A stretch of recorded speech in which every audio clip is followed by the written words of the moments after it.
Welcome in to Joe Sports and Ministry Talks TV, where you get your sports, your ministry, your talks, and some TV. Welcome in, everybody. Welcome in, everybody. This is the second segment of Let's Talk Bowling. Let me move this down so maybe you can see that a little bit there. Just kind of see it, but it's hard to see it because it's behind me, but you can see it right there a little bit of Let's Talk Bowling today. Y'all, but anyways, hard to see that, but yes, this is the second interview today.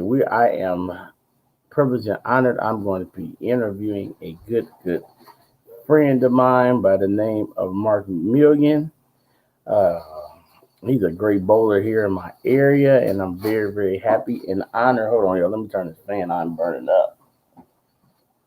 Oh, yes. Turn that a little bit, Jace. Turn that a little bit to me. I am happy and honored to be able to interview him today. It's going to be an awesome time.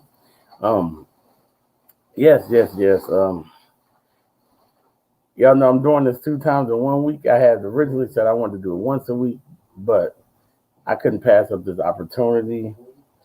I really wanted to do this. I really wanted to speak and talk with my brother. This is going to be fun and a really good time. Welcome in, everybody. Welcome in. Hey, how you doing, Ford man? We got Patty in the building. How you doing, Patty? How you doing on this marvelous afternoon? It might be afternoon for some people. It might be middle of the day. Like for me, it's 4 o'clock. But I'm feeling pretty good today. Feeling pretty good. Excited just to be here, just to be able to talk. Um, all the above. I'm excited. It's gonna be fun. It's gonna be fun in the sun. My wife always laughs when I say that. She always laughs when I say that. She says she thinks it's very funny and corny, but hey, I still say it anyways. But yes, my wife is pretty much she pretty much stayed up. I fell asleep on her last night. She was trying to work on her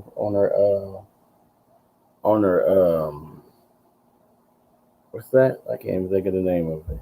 But anyways, yeah, I'll think of it in a minute.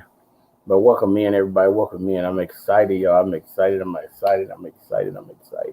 This is gonna be a great time right here, y'all. This is it's not only an honor because this guy is like a brother to me, like a real brother to me, y'all. Oh, we all in the Eastern Time Zone. Okay, Patty. This guy's like a brother to me, like literally like a brother to me. I mean, like we've known each other a long time, like a long time. Like me and Aaron the other day, we've known each other a while too. Me and Aaron known each other over probably about 10 years. I want to say now, but me and Mark, ooh, I want to say I've known Mark. I think I want to say I was 18, 17, 18. Hey Jen, how you doing? I want to say I was 17, 18. So I'm saying maybe ooh, so I'm looking at maybe 18 years ago, maybe 17, 18 years ago, going on 18 years maybe. Yeah, it's been a while. We've known each other a while, but it's been nothing but love from like day one. Hey, how you doing, Froggy? It's been nothing but love from day one, like absolute love. I mean, we just like brothers. It's like brothers. Like he's such a loving and great father, y'all. I mean, a great father, and you don't find many great fathers out there. I mean, he's a great husband and father, y'all. So and it's awesome. It's awesome to know him. Awesome to know him. It's a privilege and an honor to know him. Like just a privilege and honor. Y'all, you just don't know. Like this is like close home to family. This is like family right here, y'all. Like, so he's an awesome dad. Like, as you can see, he sent me pictures, y'all. You know, most people send a picture of themselves, but that's a picture of him and his 2 boys. And he actually coaches um, on Saturday morning. He coaches boys and all the young youth on Saturday mornings.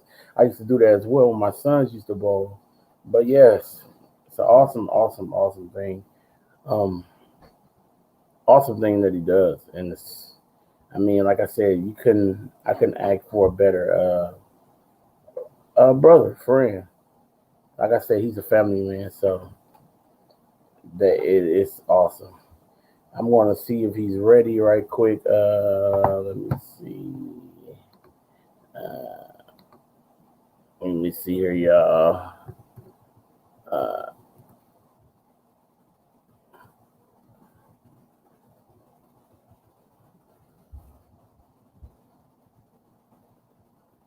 see here. So, yeah, so how you doing today, Butterfly Jen? I hope you're feeling much better today. Hope you're feeling much better. So yeah, we're gonna get started with this shortly, guys. We're Shirley. I think he's gonna click the link here, Shirley, and come back on in here. I woke up with a cramp in my neck a little bit today, so yes, hopefully soon.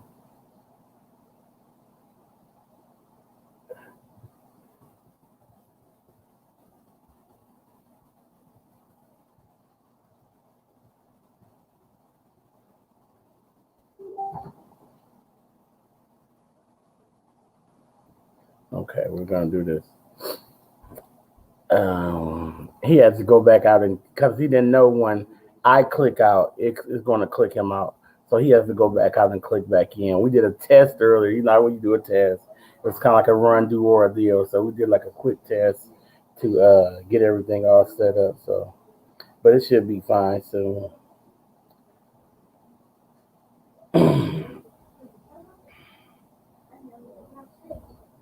Hold on, guys. Give me a second.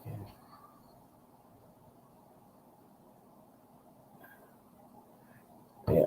So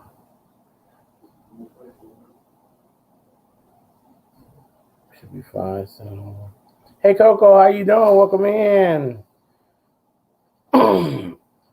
Welcome in, Coco. Welcome in. And so we're just waiting. Yeah, Coco has been MIA, y'all. Coco is back on the YouTube street, y'all. Everybody miss Coco. We all miss Coco, y'all. We had a ball the other night though. It was so fun, so much fun. I laughed so hard.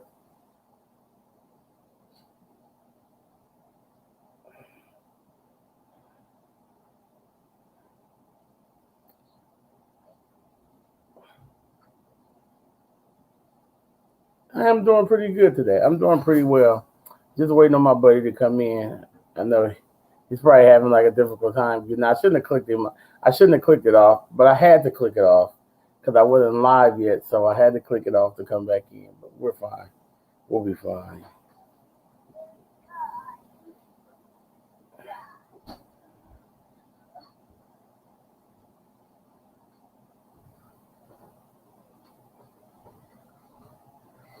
Yeah. So my son's in there cooking like good food, and it smells amazing, y'all. And I think today, I want to eat fruits and vegetables, so that's what we'll be doing. But we're waiting, guys. We're waiting. Hopefully, we don't have no oopsies. I should have just did it like from the beginning and all that stuff, but he should be able to click out and click back in. I'm pretty sure it's very easy. So once like I said, once he clicks back out and click back in, it should be real easy for him. Hopefully here, let's see.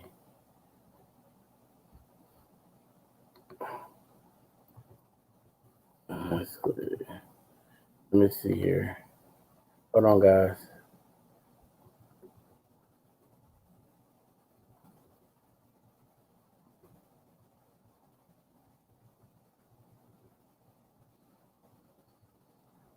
Okay. So how's everybody doing on this afternoon while we're waiting? How's everybody doing today? I'm feeling pretty good. Woke up feeling pretty good this morning. Like I said, I fell asleep with my wife. She was doing a test pattern. That's what she was doing. She was doing a test pattern, and I fell asleep on her, y'all. Oops. It was late though. I'm like, babe, come on, let's go to bed. She said, oh, I gotta do the last part. And so, yeah, it'll be all right, Coco. That's what I said. We're just waiting. He'll be in shortly. Love you too, sis Jane. Yeah, so I got me some. What y'all drinking on this afternoon? I'm drinking coffee. Of course, y'all know I went to bed late, so it's morning for me right now.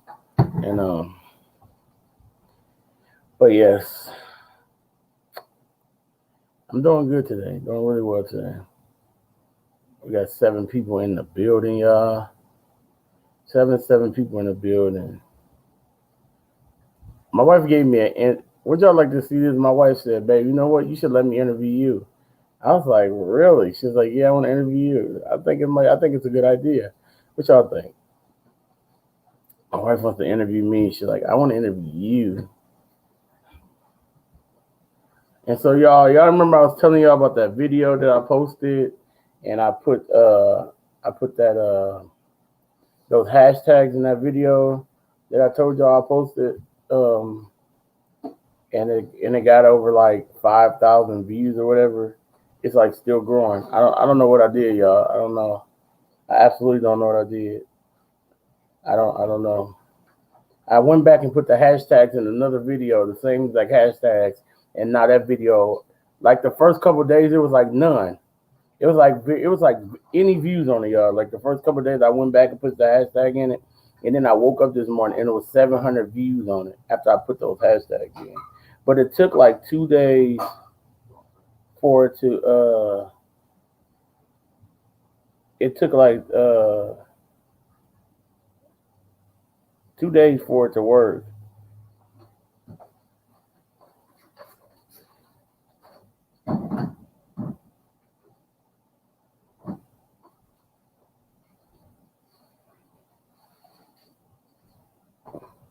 It took like 2 days for it to work, like literally.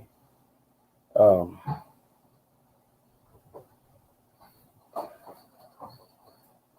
I'm doing good, Prince. How you doing, Prince Daniel?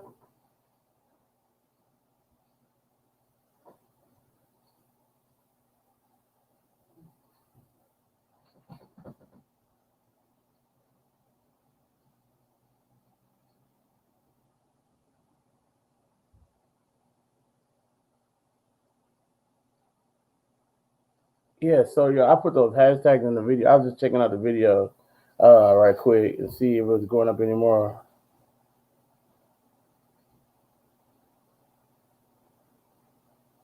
And so yeah, I put those hashtags in that video. And y'all, the video. I woke up this morning. Y'all, I'm sorry, I was just got cut off in the middle. But the video, I woke up this morning. I was trying to see exactly where it was at, and I woke up, and the video after I put the hashtags in it for 2 days, I woke up, and the video is at. Let's see here. Okay, the one video now is at 6,095 views, and then let's see the other video. Let's see here. Uh, Did I put it in there? I just put them in. I'm gonna go back and put them in all my videos, but let me see if I can find it right quick. Oh gosh. I don't know if I can find it. My eyes are not good. I saw it this morning, I thought it was like 600 and some views. At least I thought it was like that many. Let me see here, guys. What's going on?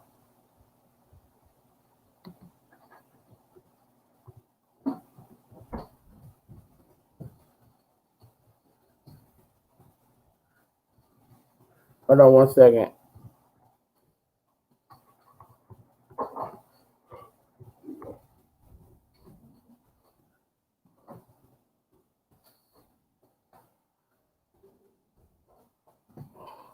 Hold on 1 second, y'all.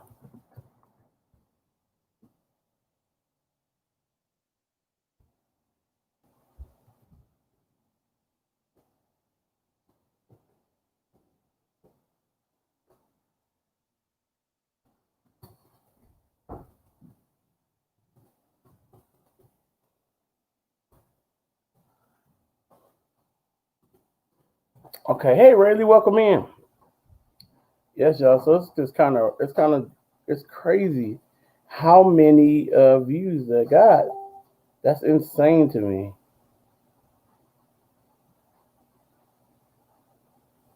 He's like trying to get up, y'all, and it's trying to kick him out. But we're gonna pray that off right now, y'all. That will not happen in the mighty name of Jesus. Trying to stop him from getting in, but we're gonna. It worked just fine earlier, and now it's trying to act up. So, yeah, it's acting up for him for some reason. But we're going to try to make this work. There we go. There we go. With all that said and done, y'all, he's in the building, y'all. Like I said, we weren't gonna let that happen. We knew that wasn't going to happen. but he's here. He's here. He's here. Okay, Coco, thank you so much for being here. He's here. What's up, my brother? What's up? How's it going? I'm doing good. How you doing? Man, I'm watching the end of this Colts game. Yeah. I hope Taz isn't watching. He's probably crying right now. Is it like that?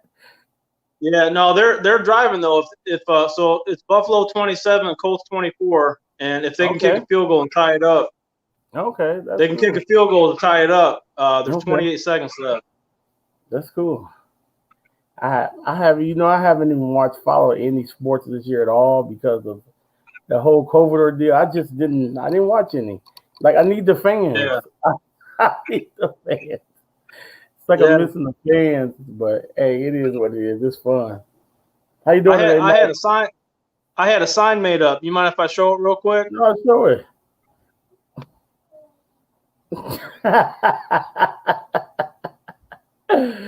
Richie Eagle Goat. Guess who shot another 300 on Thursday? I know. Another number 36. Number 36. It's funny.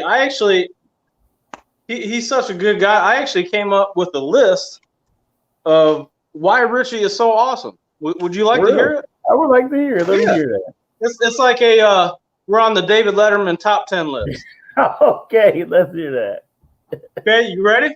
I'm ready. So top 10 reasons why Richie Benninghoff is the GOAT and why he's so awesome. You ready? I'm ready. All right, here we go. Number 1. He's a nice guy. Yes, I mean, he's friends with everybody. You never hear him say anything bad about anybody. Nothing at all. Good guy, yeah. And number 2, he's humble. He's the best bowler in the area, and you would never hear him say that at all. You know what I mean? Yeah. I mean, and then this goes without saying. He's a great bowler. I mean, the guy could probably strike with a marble. Yeah. Yeah. This is where it gets fun.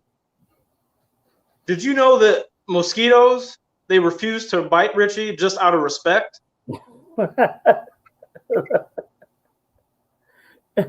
The number 6 reason why Richie Benninghoff is the GOAT and why he's so awesome, he has inside jokes with complete strangers.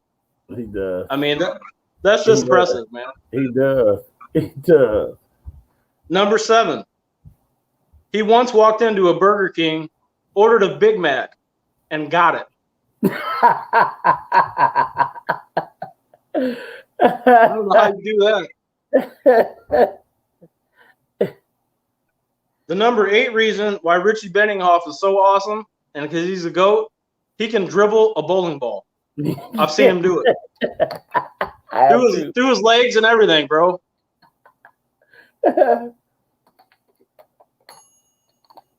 Number 9, Richie Benninghoff's blood smells like cologne.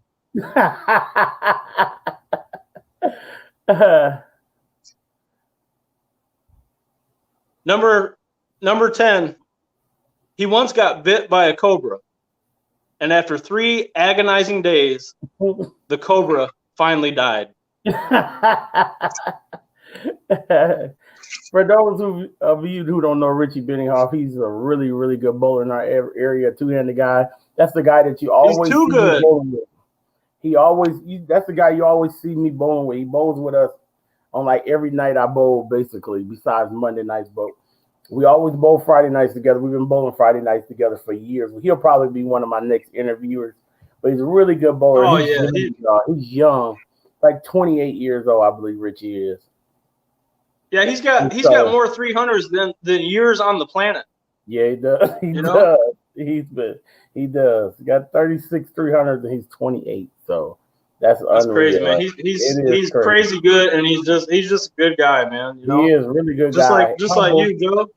Humble. I appreciate that, brother. So like you, my brother. So, yeah, I mean, a lot of people don't know you and I are twins. They don't know. I feel like I'm looking in a mirror right now. Am I looking in a mirror? How you been, man? How's the family? Really good. How about you? Yeah, good. Good. That's good. So last night, I saw Brody bowl really well this morning. He did. They had the it's basically it's the youth masters. Okay. And they have a prince and princess division, which is 160 and under, or I guess it'd be 159 and under, and then the kings and queens, which is 160 and above. And he's in the kings division. He's about a 160, 165 average, and he was a top qualifier. Wow. He shot 200 on the nose, and then I think he kind of fell off, shot like a 142. And I said, hey, bud, why don't you make a ball change? Because, man, it was a Bowlers Country Cup. I know you used to bowl there, Joe. Yeah, I did. Man, that place hooks a lot. Oh, it hooks. And he was throwing. You know, he's a two-hander, just like the GOAT. Yeah. By the way, do you know that his own dad? I'm his third favorite bowler. Really? Number 1, Jason Belmonte. Yeah. Number 2, Richie Benninghoff. Number 3, his dad. Yeah, hey. But yeah, so he made a ball change to a Storm Mix, which is like a urethane pearl, because they were just cooking so much. And he starts out with the front 7. Wow. Yeah, and I was just sitting in the back watching. We weren't really allowed to coach or anything. Yeah. And like my hands were sweating, man. I was getting nervous for him. But he unfortunately he fell off a little short in the title match, lost by 5 pins to a senior in high school. Oh, okay. To a senior in high school. Brody's in 8th grade. Wait, come on. Hey, that's a great day. And Ryan Melton, yes, I am a 4-roller. Yes, I am. Yep, I'm a 4-roller. Yes, I am. There's a person in the comments asking me whether I'm a 4-roller. I say, yes, I am a 4-roller. Yes, I am. Yeah, so do people know what that – so basically your track runs – is it in between your fingers and thumb? It runs in between my fingers. And like most people it's on the side of the it's on the side of the ball. And with you your PAP is different. But my PAP is the whole circumference of the bowling ball. So it rolls whole circumference of the bowling ball, yes. So it's actually not even a number for it. It's just the whole circumference of the bowling ball. So that's crazy, man. Yeah. So you only have a certain amount of layouts, probably. How? When you drill stuff, I used to have 4 of them. Then when they took away the weight hole, it went down to 2. But oh no! But we had to get. Me and Brody had to get all our thumb holes plugged over the summer. Did you?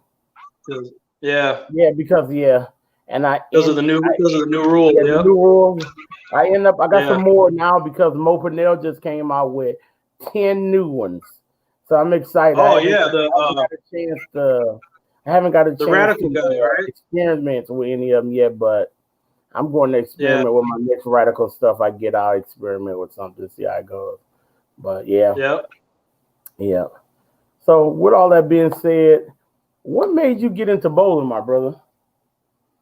It's pretty typical. I by the way, I watched your show with Aaron Beaver, another great guy, great bowler, and it was just like he said. My grandparents bowled, my parents bowled. They all used to bowl the Saturday Night Mixed League out at PNA.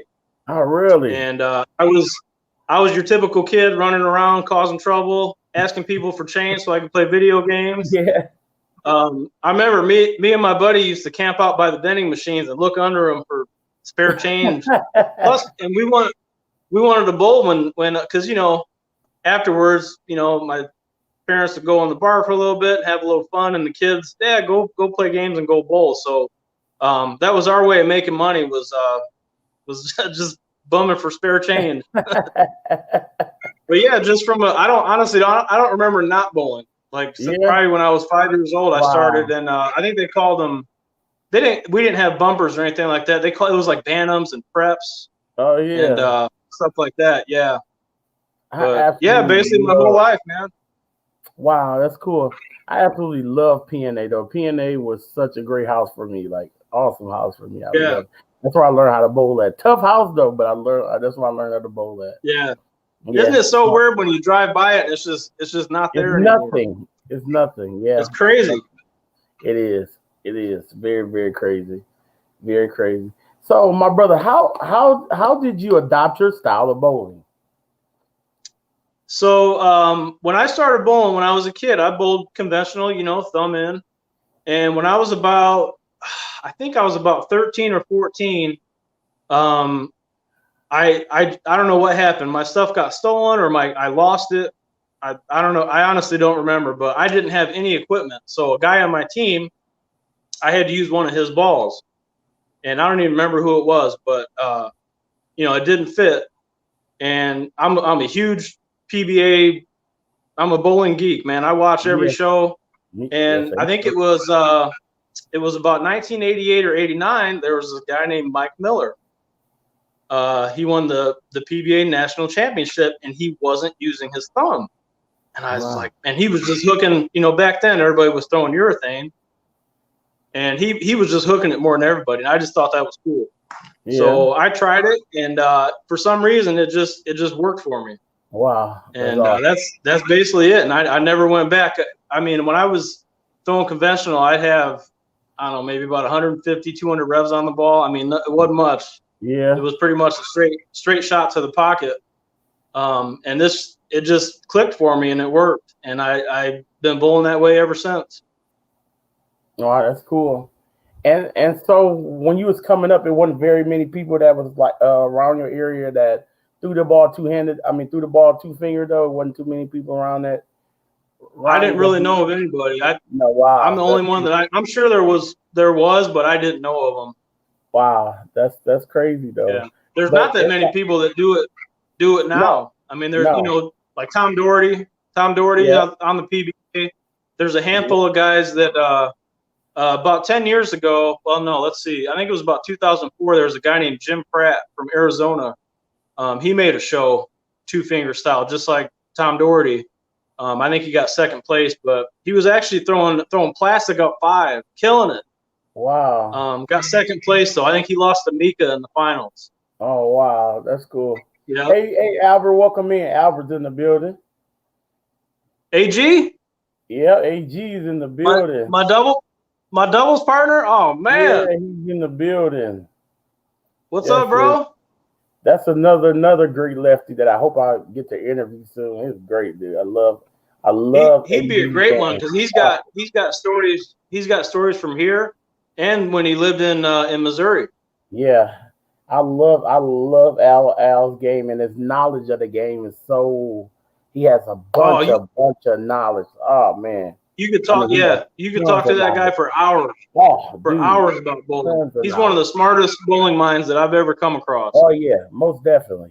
Very, very, very smart. Very, very. Yeah, smart. me and Al, two-time champs, Spinners Classic doubles. Oh, that's awesome. That's awesome. Awesome. Yep, he's helped me a lot too in certain areas, and that's when you're a lefty and you can help a righty. You know the game of bowling. Yeah. Yeah. You're a lefty and you're a righty, and he's a lefty, and he's like, oh, you need to move such and such and such, and he's helped me tremendously at times, So. Oh awesome. Yeah, and that's how we were. We would give each other feedback. I mean, we knew, hey, we're not going to hurt each other's feelings. I told him, if you see something, tell me. And he was the same way. Yes. Great awesome guy. I love Albert. Yeah, me too. Awesome. We usually bowl in the past few years we bowled Elkhart Team Challenge together. Yeah. Yeah. There's some bangers there, man. It is. We actually the last time we bowled together we actually qualified though. So we actually bowled really well that year. Really bowled well. So we're hoping they didn't have it last year. I think it got canceled because of COVID. But it did. 2 years ago, I was on a squad with Tom Gooley and Joey Martin, Chris Hurlbert, and I think we got 8th place. We made it to the finals, but we didn't do much after that. But man, I got a story about that actually, if you don't mind. So just about the talent level at the Elkhart Team Challenge. Oh, geez. So I got in about, 10, 15 brackets. So the first 2 games, I go 258, 257. I lost half my brackets. Oh, yeah. Easy. Yeah. That's nothing. If you're not shooting 279, Oh, don't even think. Don't even worry about it. Don't even worry about it. But it's fun though. The level of competition is unbelievable. Oh, it's unreal there. It is unreal. I bowl with oh gosh, I want to say, who did I bowl with? I bowled with Mike Wimberly one year. I want to say, and he was unreal one year. Me and him both was unreal, but the rest of the team didn't do anything. And we shot 33. I want to say high 3300s. Wasn't even close. Wasn't even close. Yeah. Dude. And that's good bowling. That's solid. And that's good bowling. That's solid. 33-80, solid, man. That's solid bowling.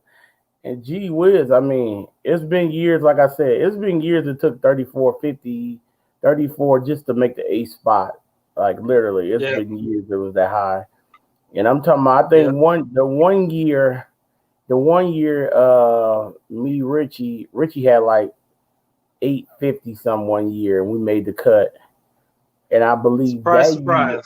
That year we all had 670, 680, and he had 8 something. We made the cut, and we shot 34 something, and we was maybe 6th or something. But you know, them guys shooting 3,600 up there, man. It's like, oh man, it's ridiculous. It's insane. You get guys coming in from Chicago. Yeah. Dude. What's the I'm trying to think of the big lefty's name. Verbic? John Verbic? Yeah. Dude, he makes I think his team won it the last time that they had 2 years ago. Yeah. It was like him and Chris Cundiff.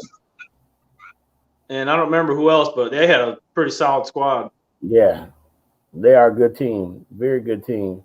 But Verbic seems like he shoots 7 every time he comes. It seems like he shoots 790 every year, dude. It's like 790 to 800 every year, dude. He's good.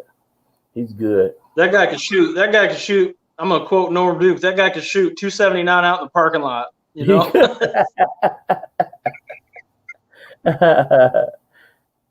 So when you were coming up, my brother, did people try to change you? Did they try to change your style?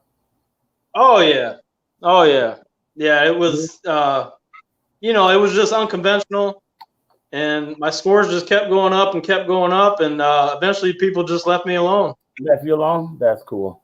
Yeah. That's cool. I didn't bowl for a couple of years. I bowled through, I started when I was about 5. I bowled through middle school, and when I was about 14, I played sports all my life. I played baseball, I wrestled, and I played football. And once I got into high school, I made varsity in wrestling and baseball, and we had practices every Saturday or meets, and I just couldn't do it. So there was a gap from when I was about 14 or 15 until I went away to college and came back. And that's when I got back into it when I was about 20. Mm-hmm. And again, I didn't have any equipment.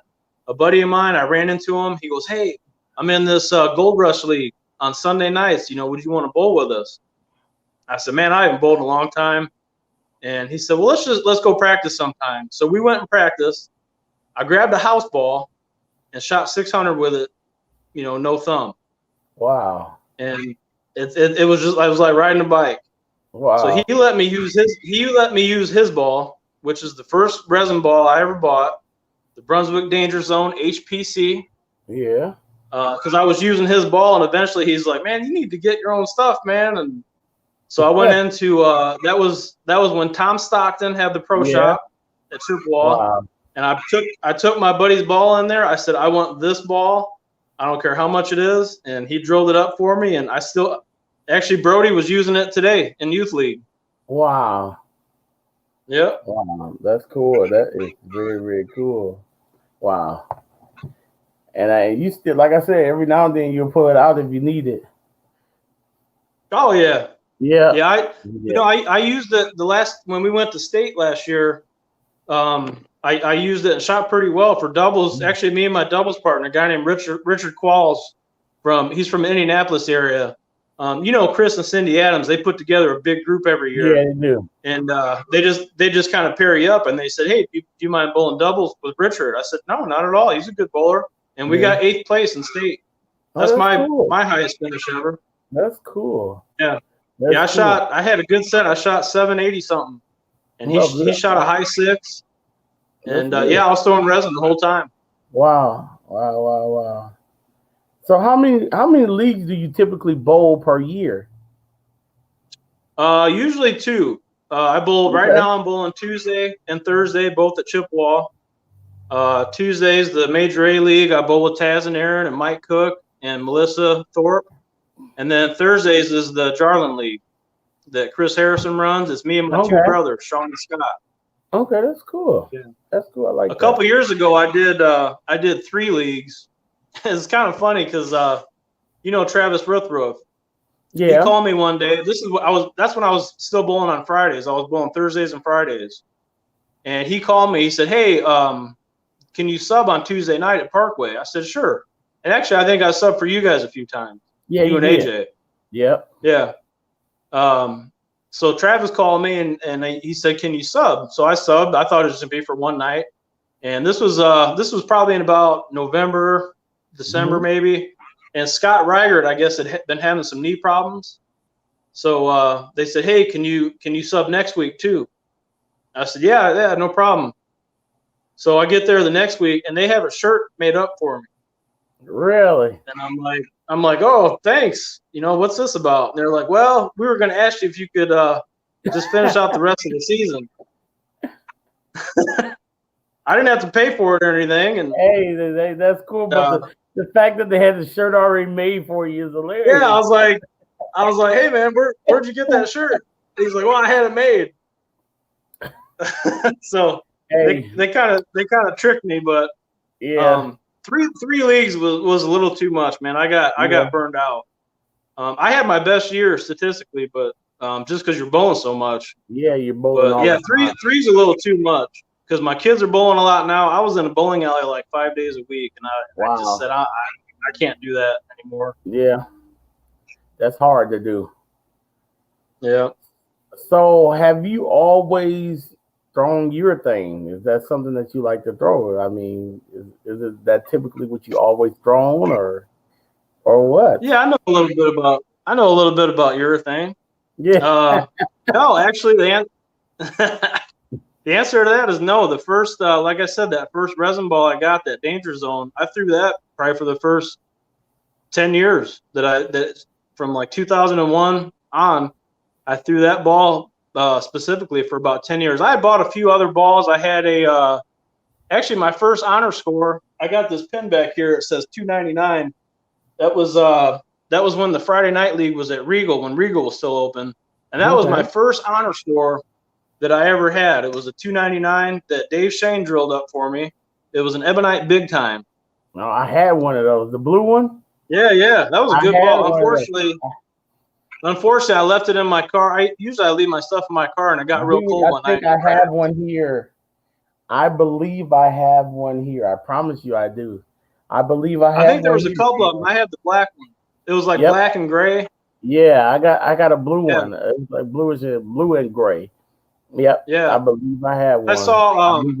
I'm a huge Tommy Jones fan, and I saw him throwing it on TV one day. I said, I want to get that. Yeah.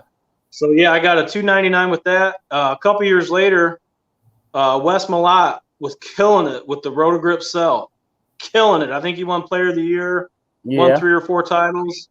I went out and got that ball. I actually shot 300 with that ball, but it was just in practice. Okay. But I still count it. Yeah. Yeah, but unfortunately, that one cracked too. Did it? Yeah. So I'll tell you, the main reason I started throwing urethane was the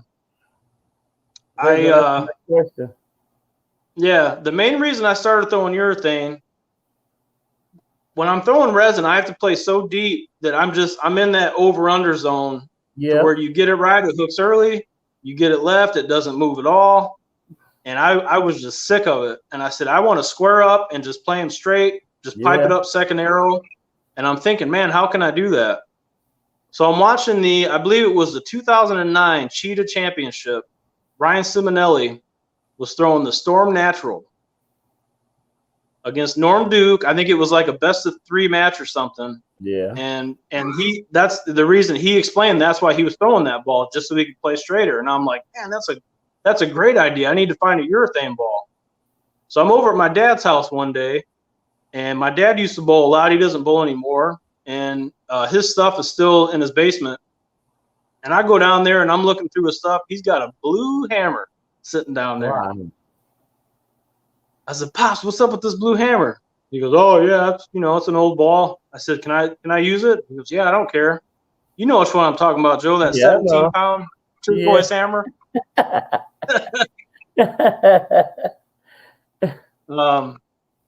Yeah, I started throwing that, man. That's all she wrote. That's in my bag every night. It always will be. Yes, actually we really bowl well with it. It's not easy to throw urethane. You got to be very accurate. For everybody who's in the chat, you have to be very accurate to throw urethane. It's not an easy piece of equipment to throw. It's very hard. With my ball roll, it's very hard for me to get it to go through the pins because for some reason I still can't square up with it. It won't allow me to square up with it. Just won't. It still makes. I like it because just because of how smooth and predictable it is. Yeah. I can bump it off the dry outside. It doesn't overhook. And if I'm playing straight enough, I can tug it in. It just sits right there and just crushes the pocket. If I have a good enough look. Mm-hmm. Lately, the way Chippewa's been playing, it's hard to throw anything there these days. Man, it is. It's tough. It's. I think it's because it's so different every night. It's so different every night. And I probably this year.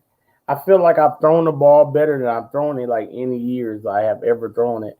And I think I'm averaging 215 on Monday night and maybe 210 on Friday night. And literally I shoot 630 every night. And it's nothing big, nothing small. I think I've shot 700 like 3 or 4 times.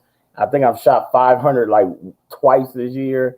And it's nothing big. I just 600. I can't put up anything big. I just can't put anything. It's just hard to put It's just hard to put a string of strikes together. It is. It's hard. I've had so many grind out games, just 190s. Just making spares. It is. A lot of low sixes. It's tough. Yeah. So I felt like I was throwing it well.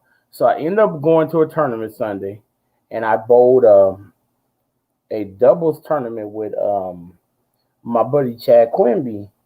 And I'm like, man, I feel like I've been throwing the ball really well. Let me see what this place does. And I literally couldn't miss. I'm like, I guess I have been throwing it well. It just was proof that I've been throwing it well. If everything feels good out of my hand, at Chippewa, I just can't. It's like, dude, I can't carry unless I'm absolutely perfect at Chippewa. Yeah. Like, I have to be perfect. There's like no miss room there. You got maybe 2 boards to hit. That's it. No. But Maple City was great. I mean, it was a great shot down, and you can play any part of the lane that you really wanted to play, and you were fine. You just had to make shots, and that was it. You hit your mark, you struck. It wasn't like, oh, you hit your mark at Chippewa, you may not carry. You hit your mark, you struck here. I think I might have left. You hit your mark at Chippewa. You might tug it in and board it. You might not even hit the headpin. You might not even hit the headpin. It's crazy, man. No, for some reason this week it was bone dry this week. Oh yeah. It was like bone dry. Honestly, I haven't been throwing that blue hammer a lot because I can't. If I can play straight with that ball, if I got a good look. Yeah. I mean, that's my best option, but I've been having to play, deeper inside with that ball, and urethane's just not meant for that. No, it's not meant for that. There's just so much friction. Actually, I think Beaver was talking about that. So much early friction at that place that you just, the down and in shot just isn't there for me anymore. No, I don't know. It's not. I tried throwing plastic. I had a real good year a couple years ago the last year I bowled on Fridays. Just same thing, just piping plastic up 10. Yeah. I think I averaged 230. Yep. But can't do that anymore. No, but the thing is, every night is so different. Like if you come and bowl on Monday night, you be like Monday nights is oil.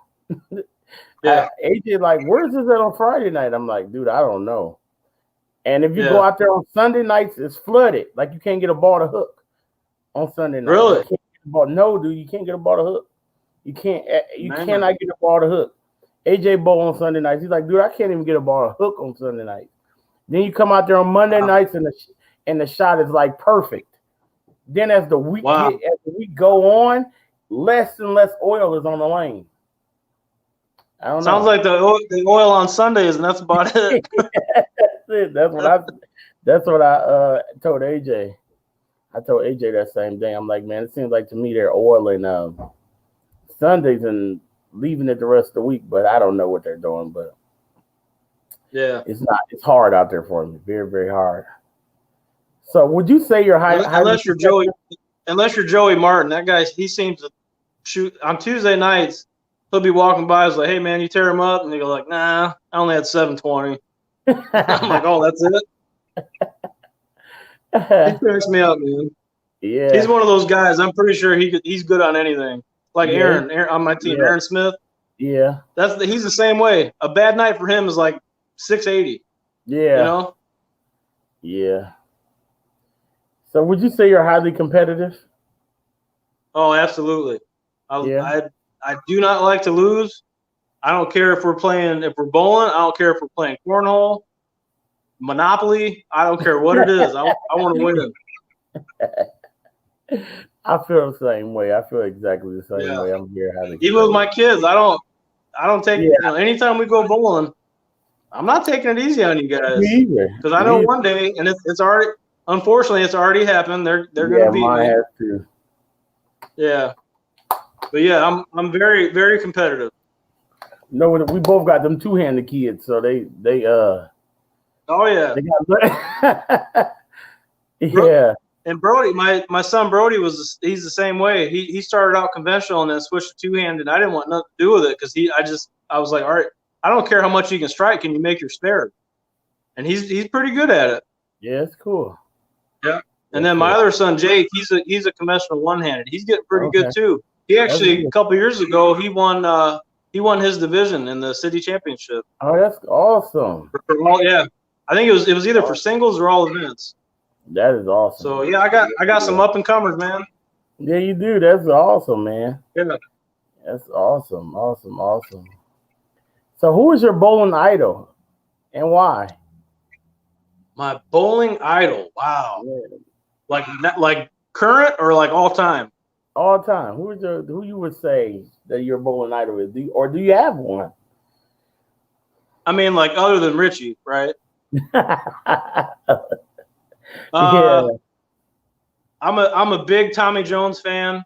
I actually met him in Indianapolis one year. Me and my dad went to it was 2010. Went to the U.S. Open at Woodland Bowl. Bill O'Neill won. I'm a big Bill O'Neill fan too. Yeah, but Tommy Tommy bowled Jason Couch in the first match and he won. And in his second match, I forget who he bowled. I think it was Bill, and Tommy lost. And Bill ended up beating Mike Scroggins in the finals. So we're leaving, and I see Tommy out in the parking lot loading his car up. And if you go back and watch that show, the 2010 U.S. Open, his wife and his daughter are in the crowd, and they say something about I guess his daughter is afraid to fly. So he's loading up. He had a real nice Hummer, and he's loading up his equipment. And they were saying during the telecast, Randy Peterson was saying that he had to drive back to South Carolina to drop them off because his daughter just will not fly. And then he had to drive to wherever the next stop was at, the next PBA stop. Wow. So I'm thinking, man, when am I ever going to see this guy again, you know? And so I very humbly go up to him and just ask him if there's any chance he would consider giving me an autograph. And he was the nicest guy, man. He said, oh, yeah, no problem. He sat and talked to me and my dad for 5 minutes and gave me an autograph. He asked where we were from. He's a big sports fan too. So we said South Bend, and he goes, oh, Notre Dame, huh? Yeah. And we said, you damn right. And yeah. That's awesome. Yeah, I met Tommy Jones. I got his autograph, and yeah, I'm a big fan of his. I don't. As far as idols go, I mean, Walter Ray's up there. Oh, I love Walter Ray. Man. I consider. I know there's a big debate on who the GOAT is. You know, Walter, Earl. I mean, you could throw Norm Duke in there, Pete Weber, Belmonte. To me, Walter Ray's the GOAT. Me too. I know Earl won a lot in a short amount of time. He only bowled for about 14 years. Yeah. But actually, I have a Walter Ray stat. Are you ready for this? Come on, let me see it. In the 2004-2005 season, Walter Ray Williams conversion on single pins. You ready for this? Yeah. 475 out of 475. Wow, that is unreal. For the entire year. Wow.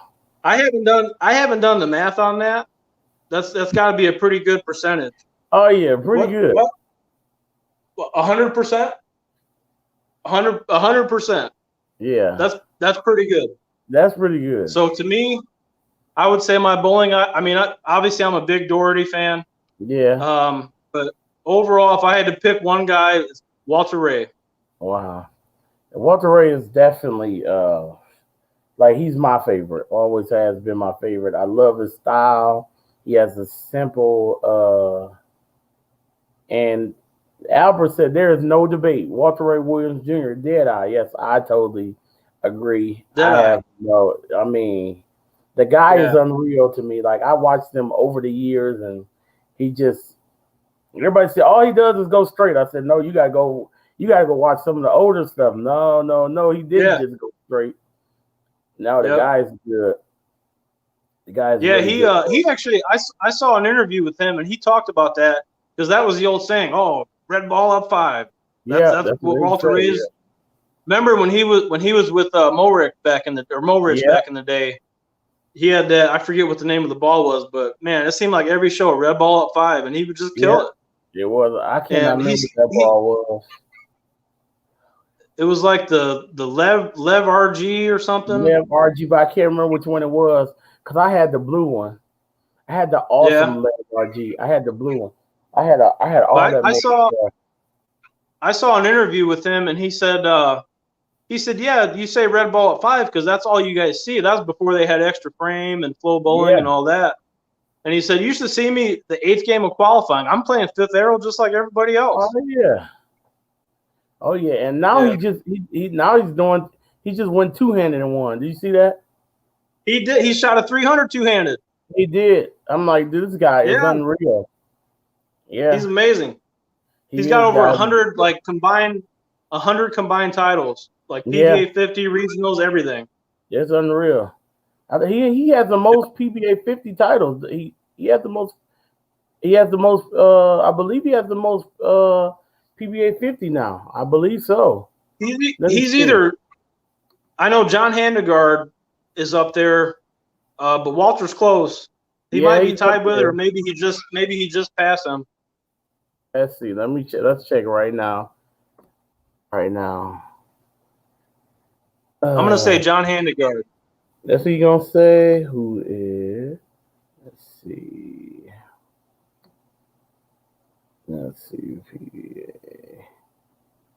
Taz is gonna cry. The Colts lost. Sorry, Taz. Yep. So, my Bears are gonna represent tomorrow. Tied. Saints are going down. Trubisky, baby. They're tied, Mark. Oh, they are? They're tied. Yeah.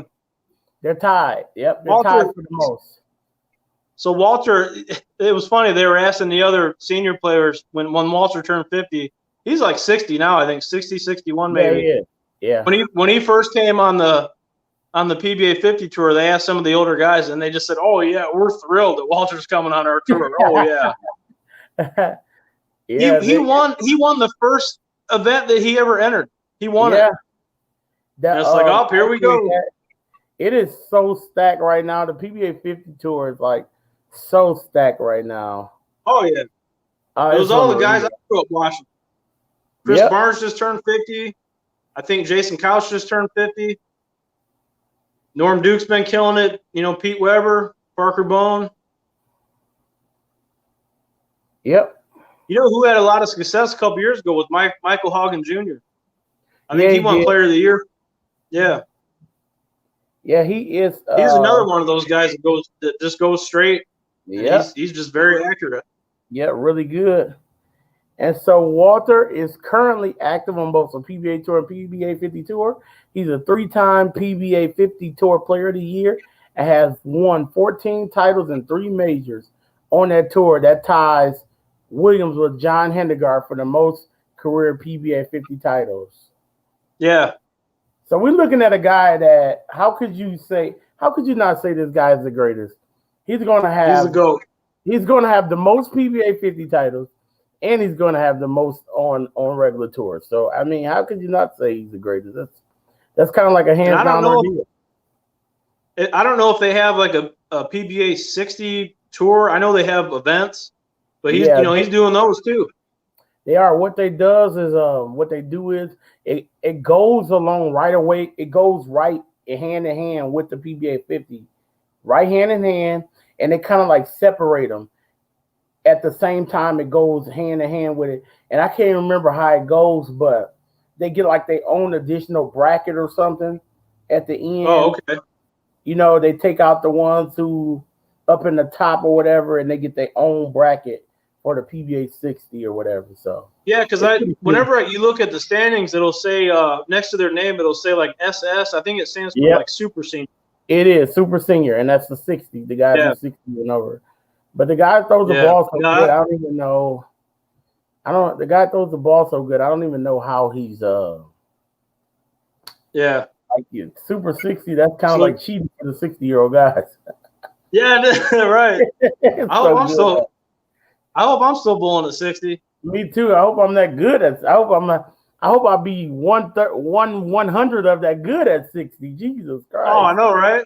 Dude, the guy is good, man.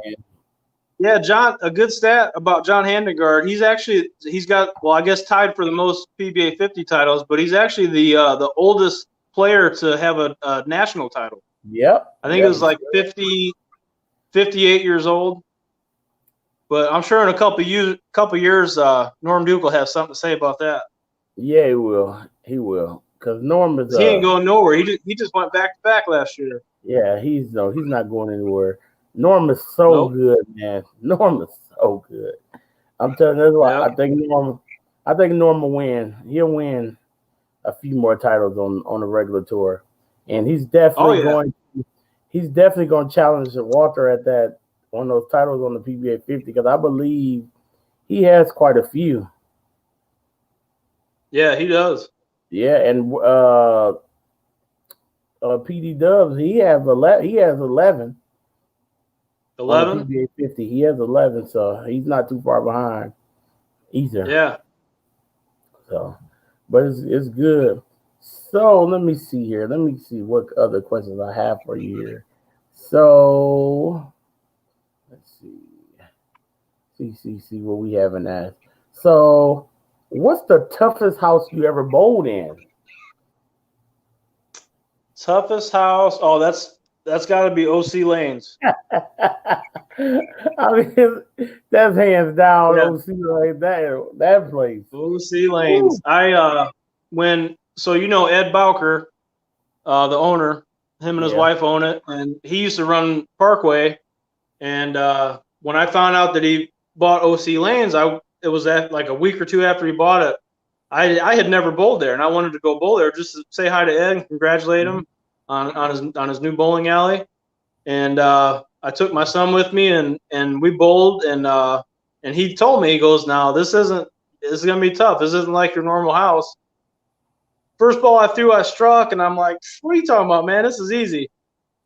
I didn't shoot a 200 the whole day. I didn't want to leave until I shot a 200. And after 10 games, man, I gave up and left. The place is hard. It's not easy at all. That place is hard. It is hard. I think Beaver was talking about because we had the Masters there for about 3 years, and it was him and Doc Jonas were the only ones that were plus. Wow. I mean, if you shot for 4 games, if you shot 700, I mean, that's a good score. That place is hard, man. Not only is it tough, but the lanes bounce. Like it's 3 or 4 especially. They do. The lanes bounce a little bit. Yeah. Not easy at all. So it's fun, all in fun though. I wish they had kept them there. Yeah, I don't know what. I guess they put bids on them, and that's how that works. But yeah, it's you gotta make your spares. That's for sure. Yeah, be a good spare shooter. That's what you got to do. You got to go in there with the mindset that you're gonna make all your spares. That's what you got to do. Yeah. Mm-hmm. So, what's the easiest house you ever bowled in? Easiest house. Yeah, that's just like Beaver said. That's probably Signature.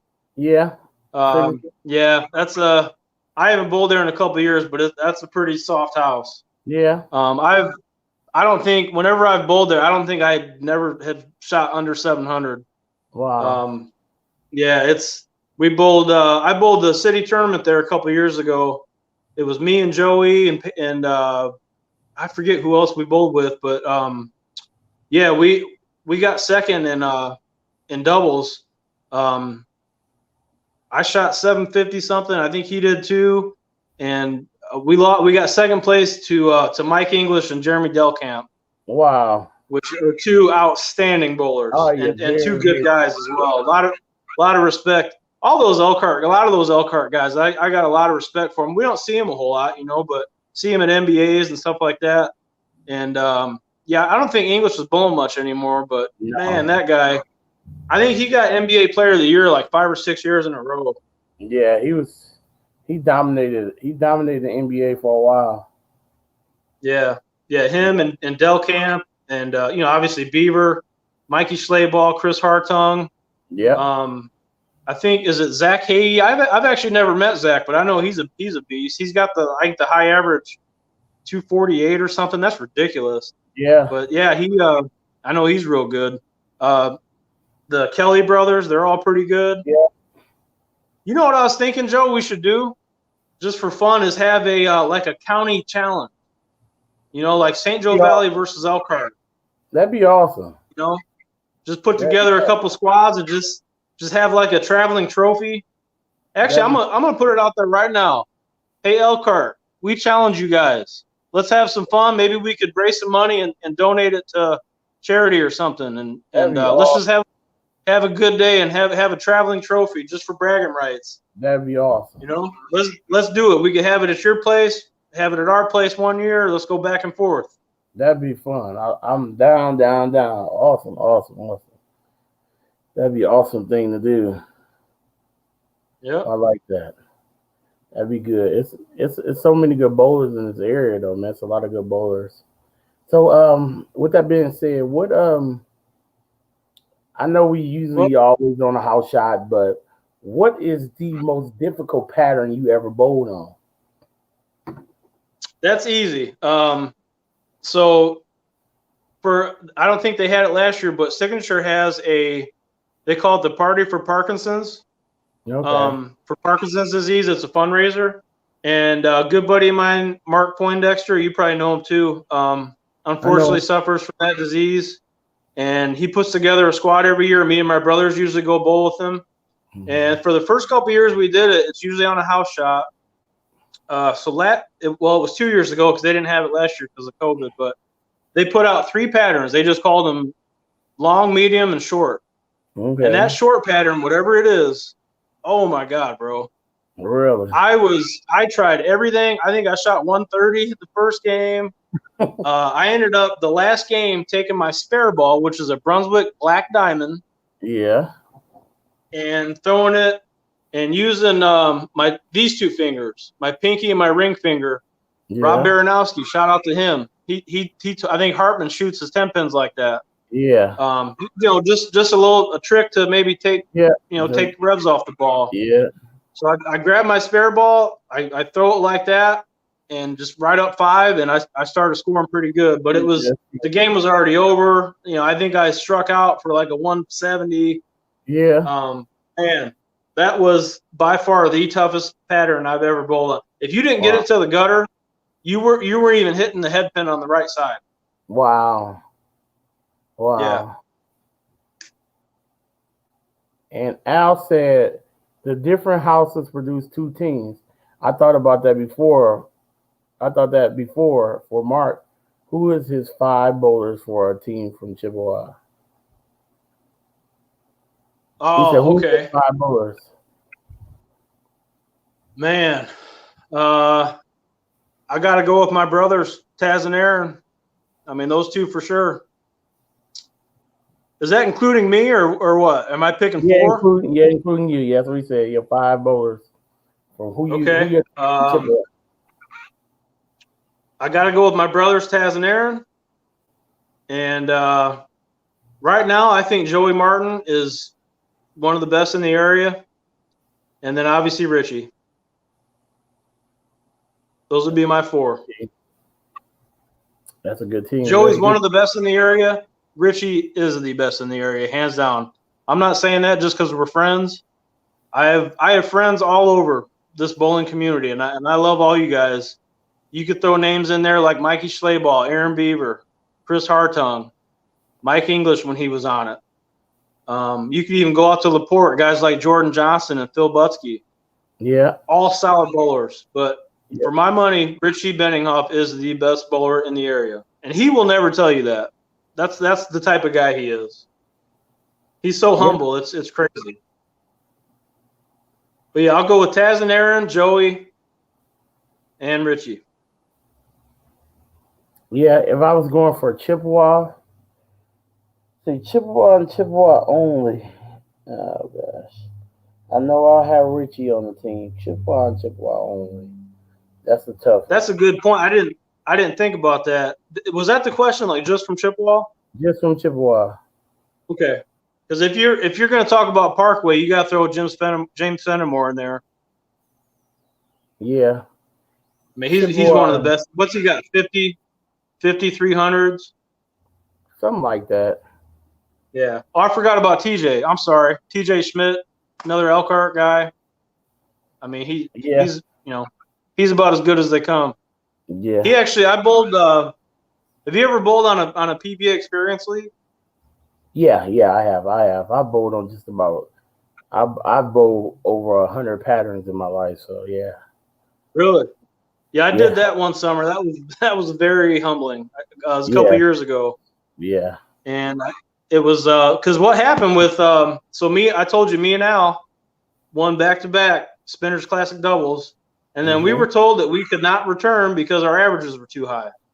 Oh wow! Which I did not agree with, but I don't make the rules, so whatever. Greg Spinner, if you're watching, I don't mean any disrespect, but I think that's a bogus rule. If you're not able to come back and defend your title, then I don't know what we're doing. That's what we bowl for, you know? Yep, you bowl for it. So since we couldn't do that, we had thought about going and doing that PBA Experience League. But his 2 boys play Little League, and he's heavily involved with that, coaching and umpiring, and he just couldn't make the commitment, and I totally understand. You know, your kids come first. So I ended up bowling that with a good buddy of mine, Vince Coleman. Okay. Yeah, that was out at Country Club a couple years ago. I think it was about a 13-week season. They change up the pattern every 2 weeks. Yeah. Start with wolf or cheetah. I can't remember which one, and then you work your way up to shark. You know, the longer. I think it was actually dragon, the 45-foot pattern. Yeah.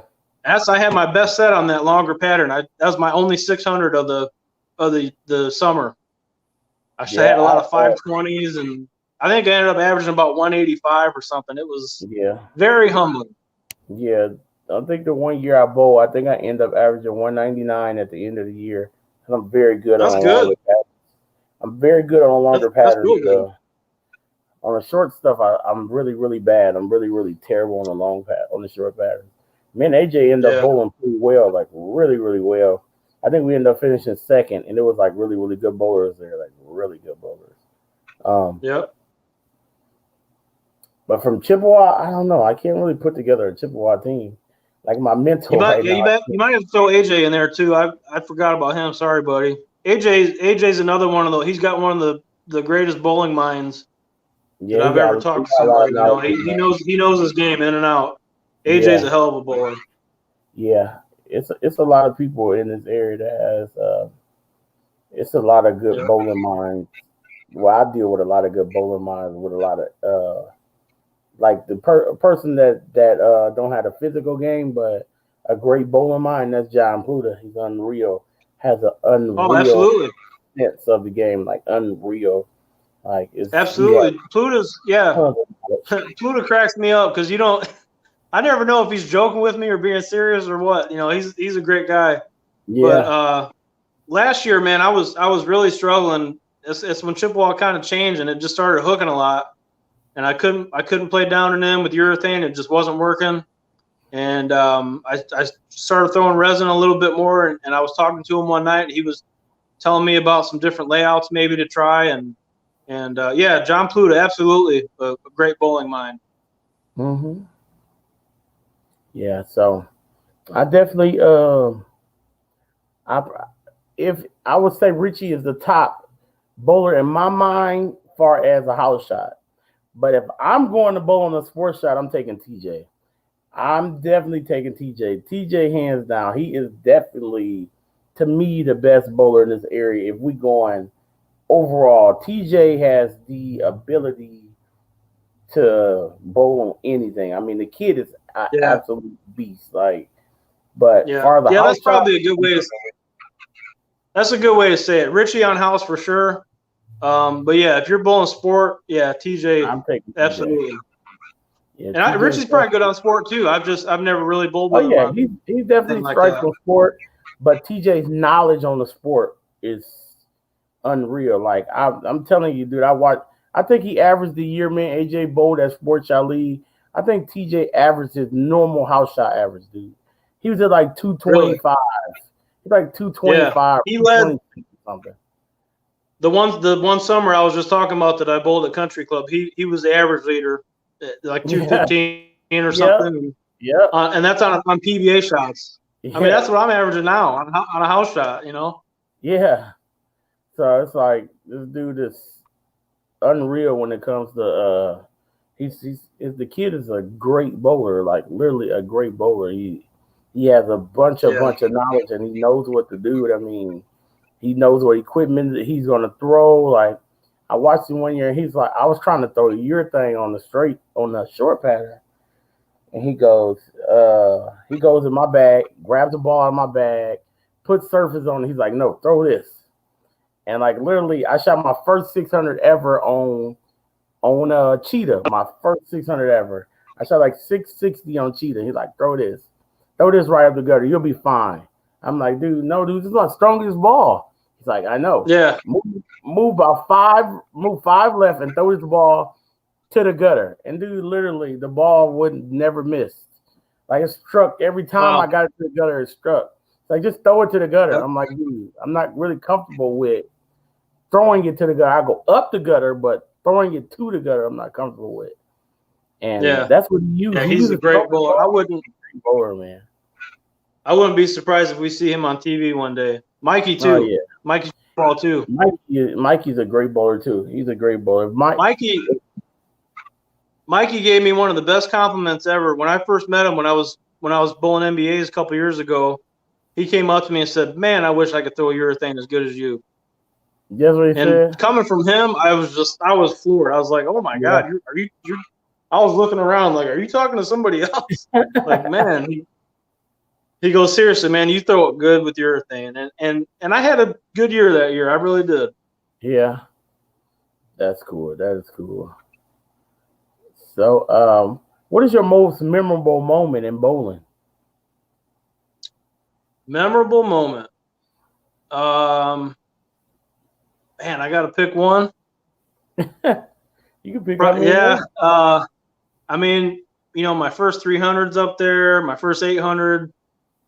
Memorable moment is probably winning Player of the Year in the NBA in the 2015-16 season. Because that was I averaged 230 that year at 9 different houses. Wow, that's awesome. Yeah. That's awesome.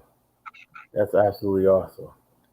Oh, that is awesome. I remember that year. You was on fire that whole year, though. You had a great season. That's and like I was saying, that's when I had my good look. If I can stand right and throw urethane up 10, I'll put my game against anybody. Yeah. And I also won, and I'm proud of this too. I won the sportsmanship award that year. That's awesome.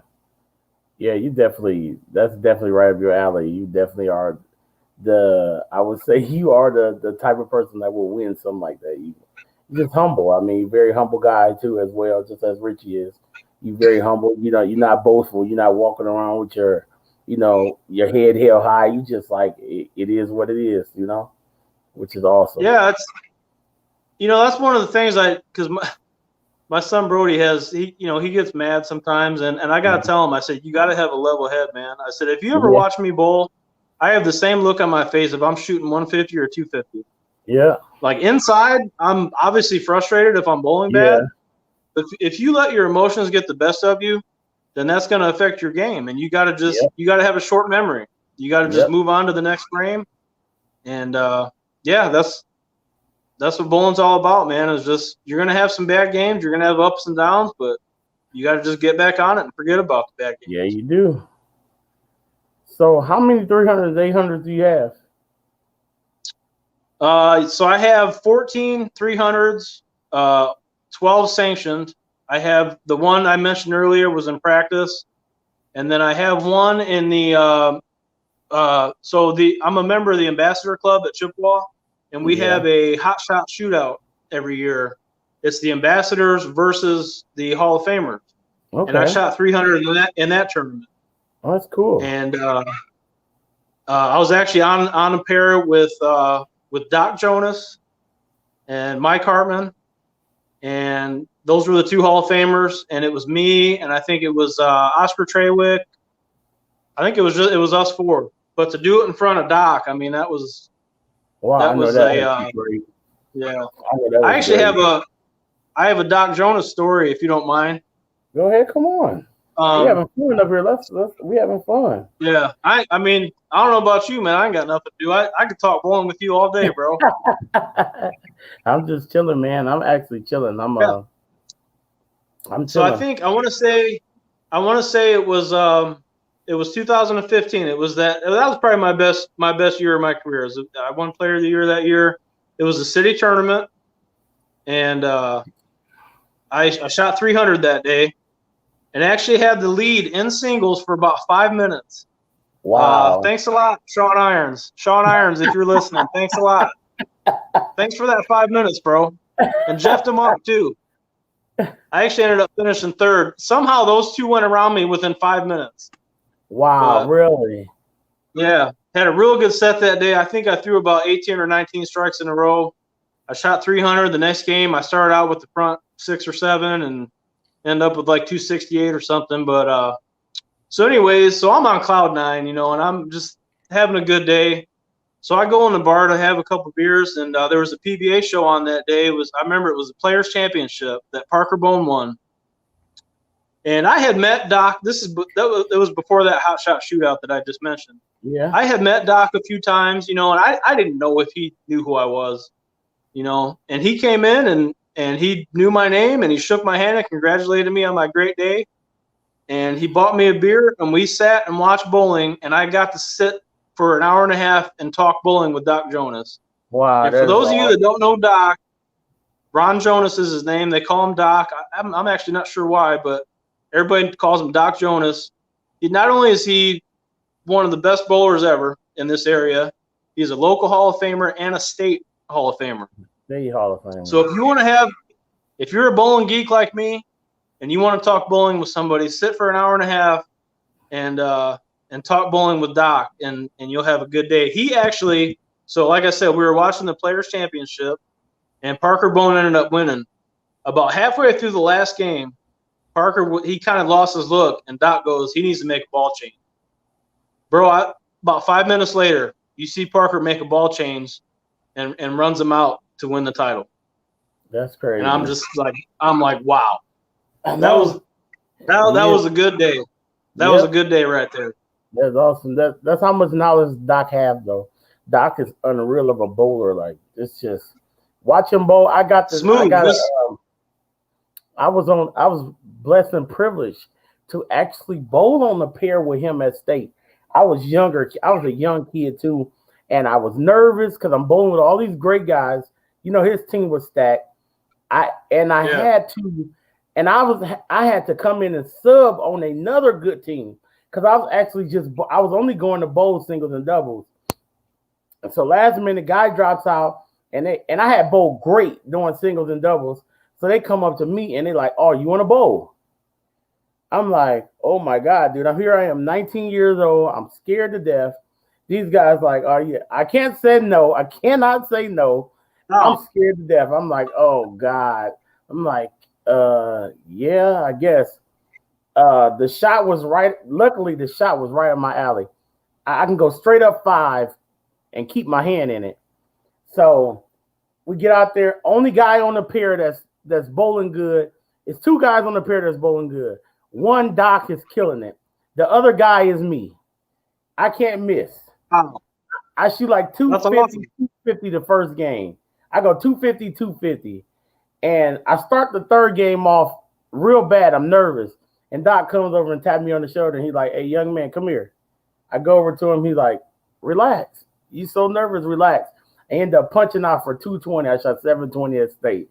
He's like, "See, all you have to do is relax. You had a great look. You could have shot 800 today." He's like, "You should have shot 800 today. You're just too nervous. All you had to do was relax and let the ball go. You had a great look. You never had to move all day long. You never had to make a move. I tried to move and change balls." He's like, "You never had to move. You never had to change balls. You were just nervous. Relax." Yeah, he's about as solid as it comes. He was. And it was like an awesome feeling because I'm like, man, I was so nervous. I was shaking. I'm like, dude, when they asked me, I wanted to say no so bad because I didn't want to mess up these guys' chances, but everybody bowled so bad. The pattern was like really long, extremely long, and I love long patterns. And I can go as straight as possible and keep my hand in it. And everybody else, my ball rolls so forward, it really if I miss right a little bit, it hooks back for me because my ball rolls so forward. But these guys got that side roll, they get it out there, and it will hang on them. With me, it would come back from the spot. Yeah, so that's why I can usually, if I go downstate, I can usually throw resin just because it's usually a little bit more oil and longer patterns. Yeah, and I'm just not comfortable throwing resin on house just because it's such a violent reaction especially if you miss right.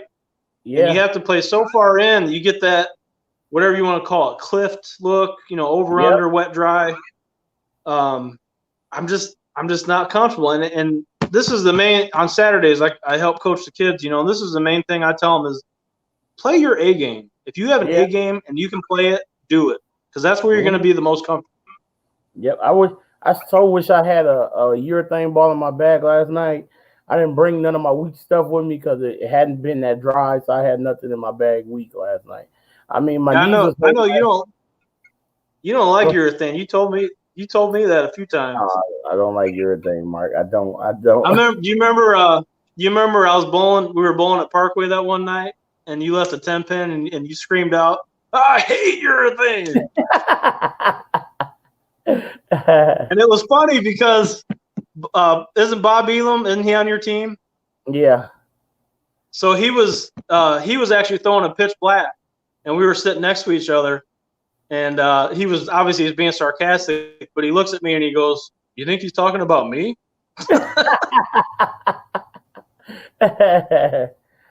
So, but you know what? This is my thing on urethane.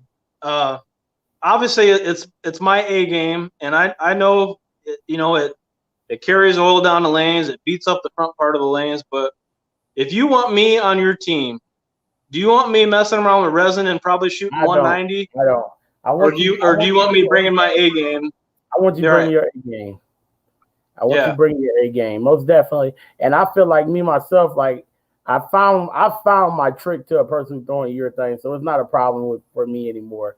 My thing is, I just have to throw some with some. I have to throw some with some surface on it.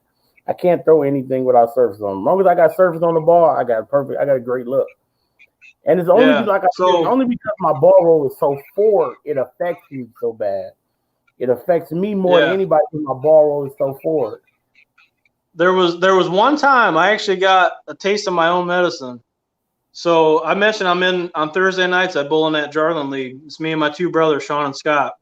And the first 2 years we were in that league, we won it. And the second year in the title match, Richie's in that league too, him and Nick Nugent. And so we're bowling them in the title match, right? And it's a 2 games total pins match. That's how it works.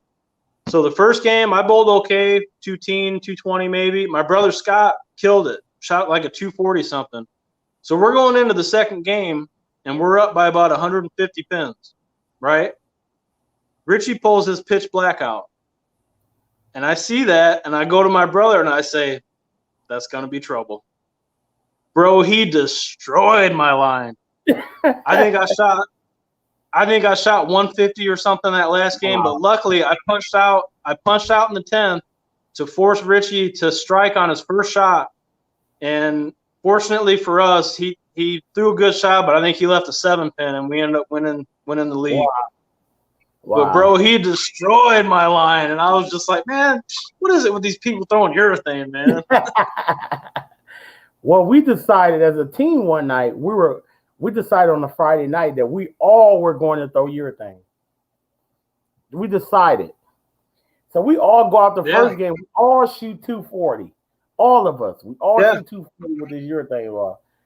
The second and third game, we ain't going to talk about. We're not going to talk about it. Was so bad because we blew a hole in this pattern. We blew a hole in it. So we all had to go this way. Once we went this way, it wouldn't hook. It was nothing left. Yeah. It was no ball we could throw. It was nothing in your bag you could throw to strike. But unfortunately, we won all 3 games because the other team, I think they were shooting like 120s. They're like, dude. So we won't do that again. But it was fun. It was fun. It was a fun night though. Just laughing at watching the balls, just like do all this weird stuff. But we bowled great that first game though. I mean, all of us had a great look the first game. So speaking of Richie, I got to add a number 11 to the top 10 list. So check this out. This is why Richie's so awesome. So that year that I just mentioned that we bowled them in the finals and we won the league, bro, I averaged 235 that year. My best average ever. You think that was high average in the league? No. Bro, we tied. Wow. We tied at 235. We both got they give you this it's like a mug that has engravings on it. Mm-hmm. And so I averaged 235, and if Richie's in that league, that's not even good enough to win high average. We both throw 15 pounds. We both throw 15, Rayleigh. He asked us Who's that? Somebody asked us how heavy of a ball we use. I throw 16. You throw 16. When Mark throws 16, I throw 15. Yeah, man weight. Man weight, baby. I used to throw 16s, and it's just I was bowling so much. Actually, that danger zone I had was 15. Really? The first, that danger zone, the first one I ever got. Really? It's 15 pounds. Yeah. I don't know why I didn't buy that blue hammer. You know, like I said, I got it from my dad. It was 16 pounds, and I felt okay with it. So that's if ever I get a new ball, that's what I go with. Okay. Yeah. Let me ask you, Joe. Why do you throw 15? Is there a reason for it? I went down to 16 because I was bowling so much in college. Like I was bowling so much until it was starting to affect my shoulders. Like I was bowling leagues, I was bowling, and see in college, we had to bowl at least 3 hours a day to be even qualified to bowl in the matches on Fridays and Saturdays. So we was bowling 10 to 20 hours a week. Every single week we was bowling 10 to 20 hours a week. Like every single week. Like it wasn't a week we wouldn't bowl 10 to 20 hours a week. Because sometimes on the Saturday, we would be at these matches on the Saturday. Sometimes we'd be there 7-8 hours. Yeah. We'd be there 7-8 hours bowling the match. It'd be all day long. We would bowl. It would be 3 games of qualifying. Then we bowl Baker format. But we bowl another 3 or 4 games during the Baker format. So we would be there. Go ahead. I was just watching one of the shows from last year that Marshall Kent was on, and he said that he went down to 15 pounds because he said after tournaments I was exhausted. Yeah, I was too exhausted. I couldn't. I would just be so tired, and my coach is like, man, he always recommended us all to throw 15s. Like he's like, and he was one of the top coaches at that time down in Vincennes. He was one of the best in the country at that time because we were number 5 in the country, but we still wasn't. We was number 5 in the country, but we still wasn't even. We were like I told Aaron, we was on the same lane with Wichita State one year, and I promise you, Mark, these guys were so disciplined. It's like it was Army. These guys was like they had went through Army training. If they didn't bowl the same line, then they got pulled. You had to bowl. Wow. Every single one of them played the same exact line. They would put 5 righties in, or 3 lefties and 2 righties in, or 3 righties and 2 lefties in. It never was 1 lefty in at one time. It always had to be 2 lefties in at a time if they put them in. That's how it works. And they will play the same exact line. It's unreal, dude. And he would go and get them the ball. They would know what equipment to use. And these guys' mental games was unbelievable. Right. I heard you guys talking about that. And Beaver, when you had Beaver on, and it makes total sense. You know, that's how you break a pattern down. You know, he was talking about teams out at nationals and stuff like that. That makes sense. It does, and I mean, we had to play the same exact line too, of course. But we would have to stay. Of course, we had to stay around the same break point. We would break them down the same. But if one of us had a decent look inside, we could play inside. Not them. They had to play the same exact line. And that's what they would do. Yeah. And they won. They would win all the time. They would win all the time. What's the guy? Is it that Gordon Vatican? Is that his name? The coach? Yeah. For Wichita, yeah. Yes. That's where you want to go. I mean, think about how many studs have come from that program. Oh, I mean, Chris Barnes, Sean Rash. I think Prather went there, didn't he? Yeah. Cameron Doyle, Wesley Lowe. I mean, I'm missing a bunch, but Patrick Healy Jr., Rick Steelsmith, I think, went there. He was, man. You ever watch those old shows when he was on there? And I guess he messed his shoulder up real bad or something, and they were saying like he was the next great one. But I guess he had some injuries. But yeah, that's if you want to bowl in college, man, if you can go there to Wichita. Go there, and Vincennes, I know, is a big name too. Didn't they have they had some kind of degree? It was like bowling management or something. That's what I went there for. Man, I wasn't really into bowling when I was in high school like I am now. Man, I definitely would have pursued something like that. That would have been awesome. Wow, Vincennes just changed up their coach this year. I can't remember the guy's name. Yeah, I cannot remember the guy's name. He's an older guy, but he was like one of the best coaches in the country at the time. I cannot remember. They just changed their name. I can't remember what his name was. But the guy was unreal. You talking about knowledge of the game. Because I was a pig-headed kid, so I go down there. I think I know it all. I'm averaging 220 out of high school, and I think I know it all. My knees was really good then, so my physical game was good, and I wanted to swing the whole lane. I got rev rate. I wanted to swing the whole lane, and he's like, "Well, you can't do that here. You just can't do that here." And I'm like, "Why not?" "Oh, you just can't do that here. That's not what we do here." And I'm like, "But if it works, it works. Go try." He's like, "Okay, I'm gonna put out a pattern right now. Go and do that." I couldn't hit the headpin. Yeah. You told me something. You told me something funny one time. You said you got to college and he was trying to tell you what to do, and you're like, "Man, I average 220 on house. You can't tell me nothing." I told him, dude. I told him, dude, I don't want to hear that. I average 220 on house. I don't want to hear that. What are you talking? Yeah. Like, I know what I'm doing. I average 220 on house. No, dude, he wasn't going for it.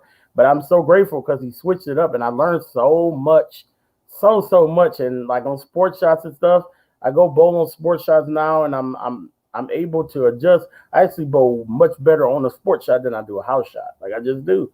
I don't know why. Most guys, that's why AJ, they were like, "Why is you getting Joe?" Like, because AJ like Joe gonna bowl well on a sports shot. Like he's going to bowl well. So that's why AJ always. I know a lot of guys like that. A lot of the pros will tell you like, hey, we struggle on house. You know, we're just not used to it. Yeah, I can't. That's my ball roll is not fit for a house. Like me and AJ finished second in state because on a sports shot. We finished second. Yeah. And I mean, it's a sports shot for me is just much better. I don't know. A house shot for me is just not.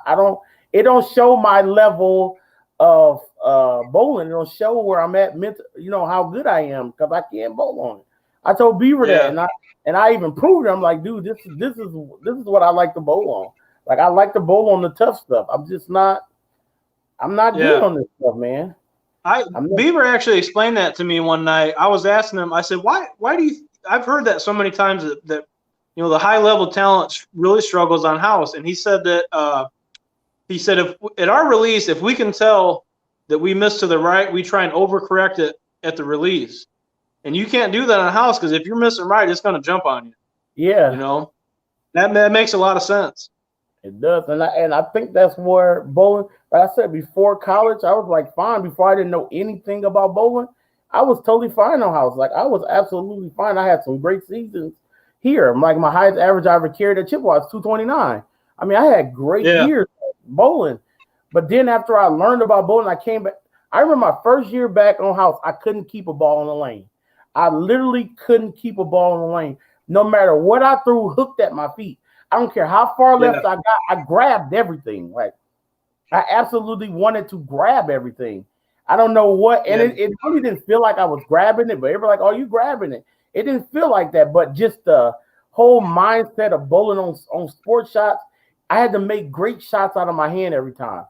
I had to get something on it every time. So bowling on house, you technically don't have to do that every time. And I mentally couldn't tell myself, dude, you can't hit on the ball. You can't hit on the ball. You can't hit on the ball. So the first season I got back on the house, I averaged 190.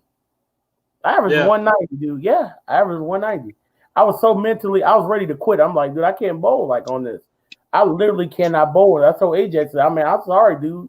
He's like, man, you just came back from bowling in college where you were averaging close to 200 and you bowling every single week. And you was averaging like 199, close to 200. In college, you come back here and you averaging $190 on house. I said, I can't. I don't know. I just couldn't fit. And that's just like TJ. He will tell you the same thing. TJ, like, when I'm bowling good on sport, I'm not bowling good on house. If I'm bowling good on house, I'm terrible on sport. I think we lost him, y'all. He'll probably be back in a minute. It's kind of hard. When you clicking on that, you can click yourself out real easy. So he'll be back in a minute. But yes, I'm having a good time, y'all. I'm having an awesome time here. I'm having an awesome time. So if y'all got any questions for me in the chat, y'all can ask me as well. We got some bowling people in here, so I know if you got any questions for me, you definitely can ask. I will answer them. I will answer them for you guys. If you want to know anything about me, until Mark get back, I got one of my good buddies in the chat too, Albert Gilsberg. He's in the chat. Really good bowler from around here as well, y'all. So he knows a lot about the game as well. Mark said the screen froze. Okay.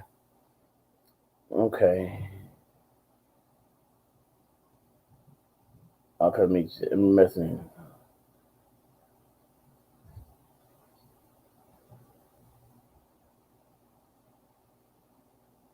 Okay, let's see. Yeah, we'll see if he wants to come back.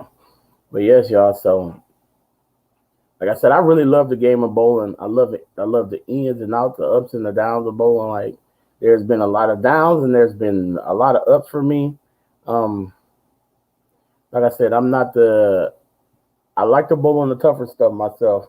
As I was saying earlier, I like to see the tougher stuff. I'm not really great on a house shot. Like I said, my ball roll just not fit for what a house shot is. It just doesn't. I don't have the, like I said, I will show up and do what I got to do when the time fit. When it's time, I'm not the worst either on a house shot, but I have 300s. I have 9 300s. I don't have 800 yet. My height is 799, and I have two 798s as well.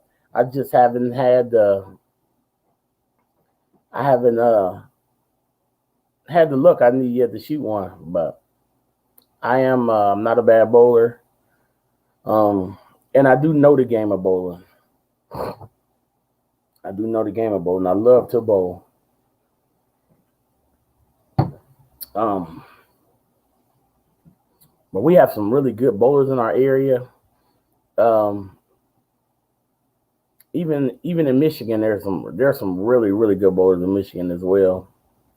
I think my worst experience I ever had bowling was when I bowled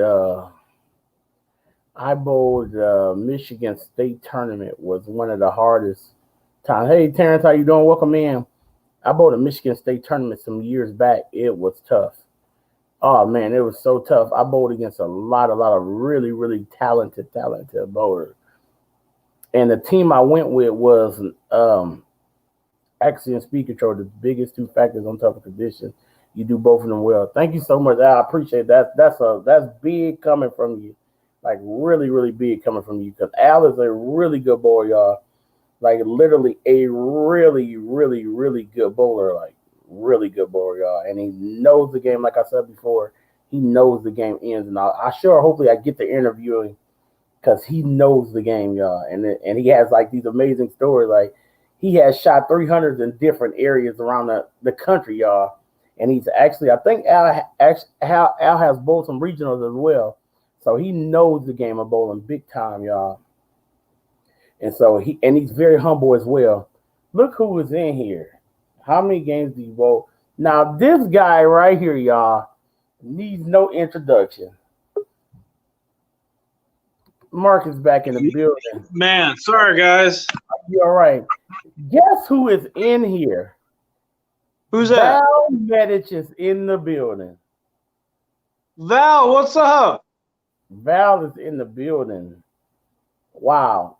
Y'all, Val Medich is one of the greatest around here. You want to talk about throw urethane well? Oh, yeah. This guy right here. He throws that purple angle. The guy can throw urethane. He had some amazing bowling stories. Now, I cannot wait to interview him. Going back to throwing, guys that throw urethane. He's another one. I actually bowled league with him one night, and I didn't have to move left. I had to move right because he was throwing the same line as me. Yeah.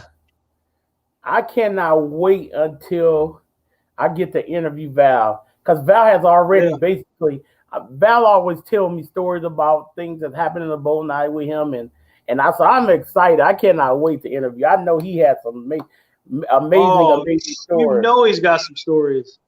Right here, Val Medich, father who's no longer with us, name was Pops. I have to tell this story.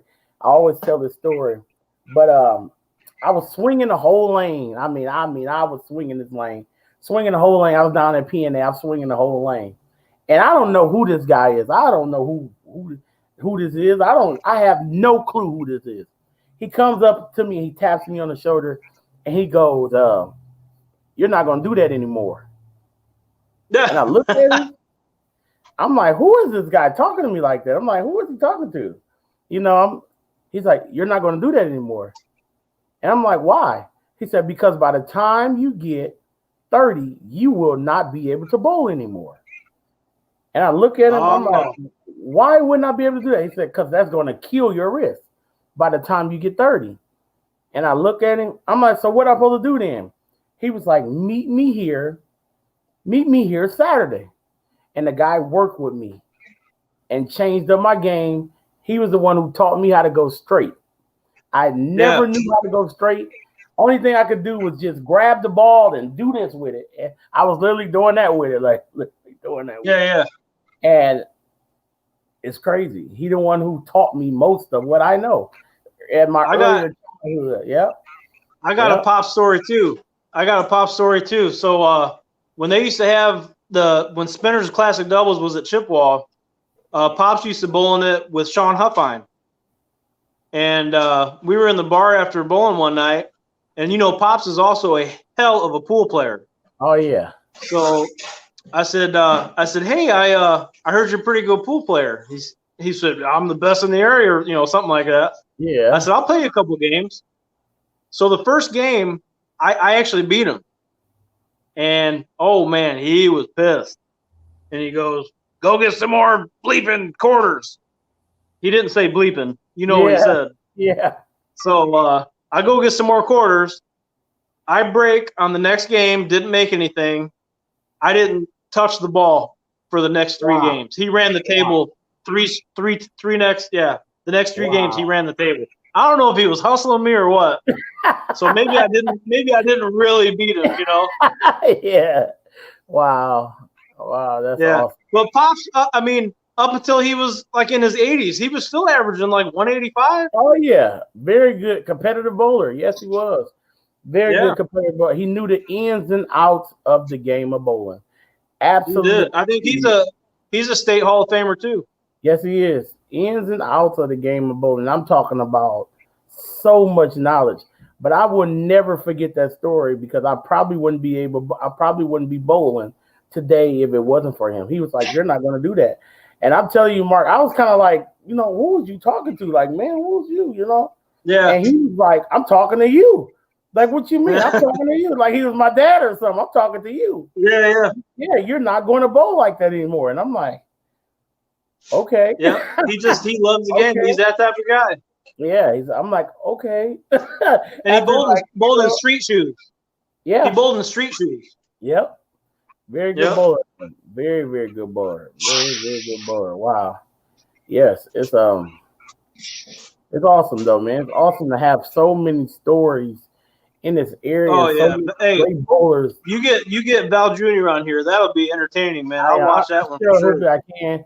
I hope to get him and Al. I am so hoping to get both of them on here. And Derb too. I hope I'm getting Derb Robleski. Fitzblesky. Derb, yeah. I'm hoping to get Derb too, because he kind of like, oh, you need to get an old timer on here. I'm like, what about you? And then he kind of laughed at me, but I think I got him. I think I can get him on here. Derb told me that I think he said it was like 1971 that he shot 300, and it was actually on the news. Really? Yeah, and he said he got like a gold watch for it. He said it was like early 70s. Yeah, like that was back when you had a 300 going, the whole house would stop and come watch. Oh yeah. Yeah. And like Thursday night when Richie shot his, I heard it they announced it over the PA, but I didn't even really hear anybody clapping. No. It's just not. It's an accomplishment, but it's just not really a big deal anymore. It's not what it used to be anymore. It's it's crazy that you get guys that shoot 900, and I really don't understand how that's possible.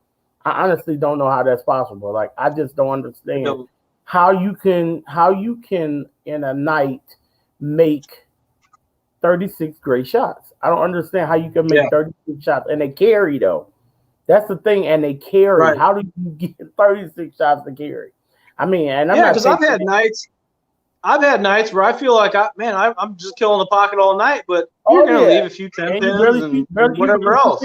Yeah. Yeah.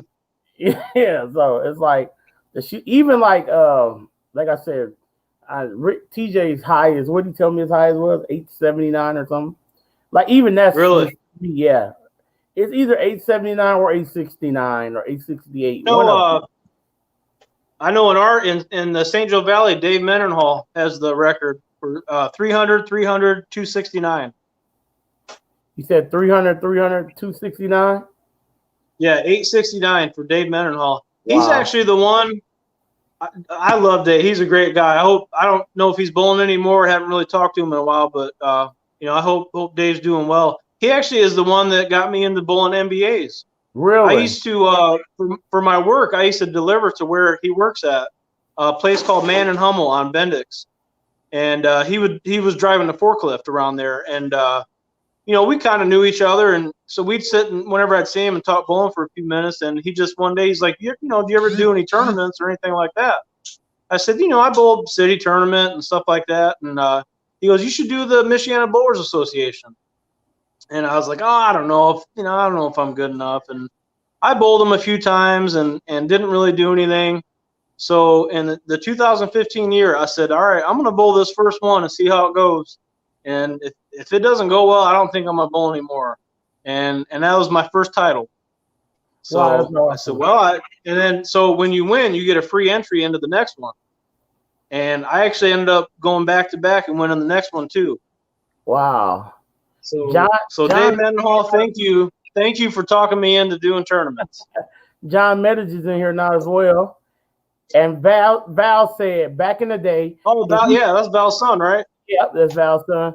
Val said back in the day, if you rolled a 300, they would even give you bowling balls. Really? Yeah. Yeah, Derb told me. He said he was on the news. Wow. Like not him, but they mentioned his name, you know. Wow. And Val said Fred Chrisman had the first 800 in the area, probably around 1973 or 74. Wow. That's crazy. That's probably with a yellow dot or a LT48 or something like that. That's crazy, man. That's crazy. All these guys is shooting 300s every night. I remember at a point in time at Parkway, I remember one night at Parkway, the scores were so high. This is a true story. I got in brackets, and I had the front 10, and I said, "Oh man, I'm a shoe in for high game." I shot 289. I should definitely have. I shot 289. I mean, and there was actually two 300s and a 299 shot the same game. Bro, my first 300 wasn't even the only one that night. Oh yeah, it was in 2009. It was in the summer, the Classic Doubles League when it was at Chippewa, and Eligio Marquez shot 300 as well.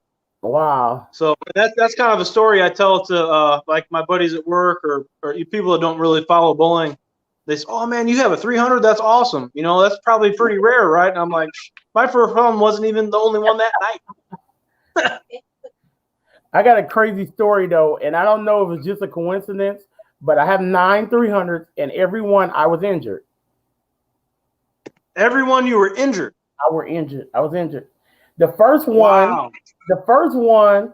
I'll tell you about the first one and the last one because those are the most memorable. The first one, I wasn't even going to bowl that night. I had called for a sub, but instead, another person on our team didn't show up.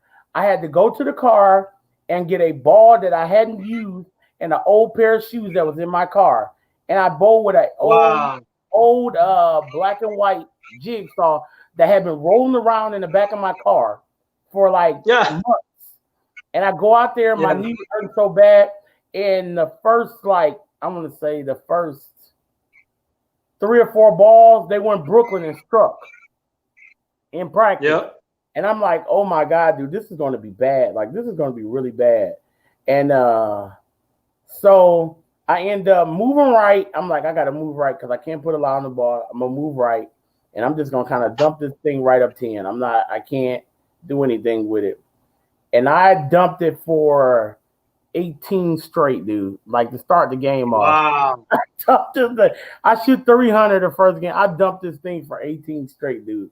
I'm talking about bam. Where was that at? At Chippewa. I finally rung a 10 pin. And I end up going. I went 300, 279, and then shot 220 my last game for 799. Oh, bro, I got a 799 too. Doesn't that suck? It does. Man, it was mine was at when the Classic Doubles moved to Strikes and Spares, and actually Albert, I don't think he was there that night. He had I think he had Little League with his boys, but it seemed like because Taz and Aaron were on that league too, and the way that you've bowled in that league, haven't you? Yeah. So you know how it works. After the first games are always position round. Yeah. So we were in first place and Taz and Aaron were in second place, or it was vice versa. But anyway, we were always the top 2 teams. So we bowled them every week. So I shot 300 the first game, second game 268.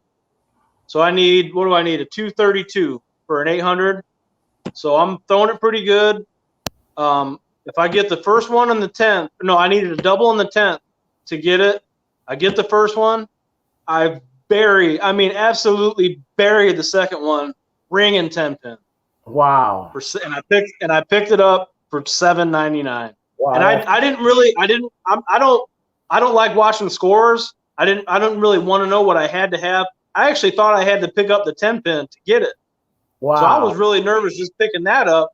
And I did, and I still wasn't sure. And I look up and it's $7.99, and I'm just man, and that's the worst. Val said, I don't know how everyone remembers 300s and 800s. I remember my first 300, but couldn't tell you any other. Yeah, Val, only ones I remember is my first and the last one. Because the last 300 I just had, I was injured. We needed to win. It was position round. And we needed to win one game to lock up the quarter. And Travis Wise was talking crazy to me. And he was like, hey, man, you're not even bowling. I don't even know what you even talk about. He was just kidding. But he's like, you're not even bowling. Yeah. I said, yeah, man, I can't bowl. I'm all injured. I said, well, I'm going to find a sub. I tried to find a sub. Couldn't find one. And AJ like, man, you can't just muster up one game. I'm like, dude, I got a torn ACL here, dude. This needs to heal. Oh, man. And he's like, and Travis kept talking. He's like, man, you're not going to bowl. I know you're not going to bowl. You're all messed up. And I told AJ, I said, you know what? I'm going to bowl one game. And in practice, I go out there. Oh, it was horrible. It felt like I was about to die. I end up taking a whole bunch of pain medication. True story. Oh, yeah. I took some pain medication. Ask Val if he remembers the first plastic ball tournament at PNA. Oh, I remember that. We were talking about that. It was so much oil on the lanes. It was oil all over my hands. The balls weren't even coming back. They were. He felt so bad about that. I felt so sorry for him. Because I didn't really. I said, hey, I don't really know how to run a tournament. And he said, I'll help you out. I said, hey, that'd be great. And he said, what kind of oil pattern do you want to use? And I said, you know what? I don't think it would be fair if I knew it and no one else did. So you can put out whatever you want. I don't care. Put out whatever you want. So he says, all right, we're going to double oil. And I think it was about 45 feet. And Val said, don't need to bring that up. I'm sorry, man. The first ball they threw up the right side hit the 6-pin. And then the balls didn't start coming back. And he did. He made a long post about it, and he apologized. Every time I see him, he apologizes about it. Well, I didn't want to quit, though. Hey, man, that's how it is. You were bowling good? I was bowling good. For what was there, I was bowling good. I didn't want to quit. Everybody like, I'm like, no, I'm in like third place, dude. I got a chance here. Yeah. We couldn't even continue. There was, somebody like literally had to stand in the back and bring the balls back to us because they wouldn't. Yeah. There was too much oil on the I don't know for the ball returns, the belts. The belts were like they were just shot. Yeah. So, but that, you know what? And that's on me because I told him put out whatever you want. I could have just said, just put out the house shot, whatever. Yeah. But like I said, I didn't think it would have been fair if I knew the pattern and no one else did. But I really like I said, the fact that it was really tough. It was tough, but I liked what was there. Like, again, I thought it was a great idea. And I got the first tournament we had about 25 people show up. I was really excited because I'm like, man, this is like nobody can hit the headpin. And I'm like, dude, this is like, I can hit the headpin. I can get the ball to go through because, like, again, my ball roll is 4. So this plastic ball is like going through the pins for me, even where Rick Jennings, as slow as he threw it, he was able to strike too because he throws it so slow. He actually won. Rick Jennings won the when we had it again a month or two later. I won as many people that showed up, but he won the first one. Oh, did he? Yeah, he throws. Yep.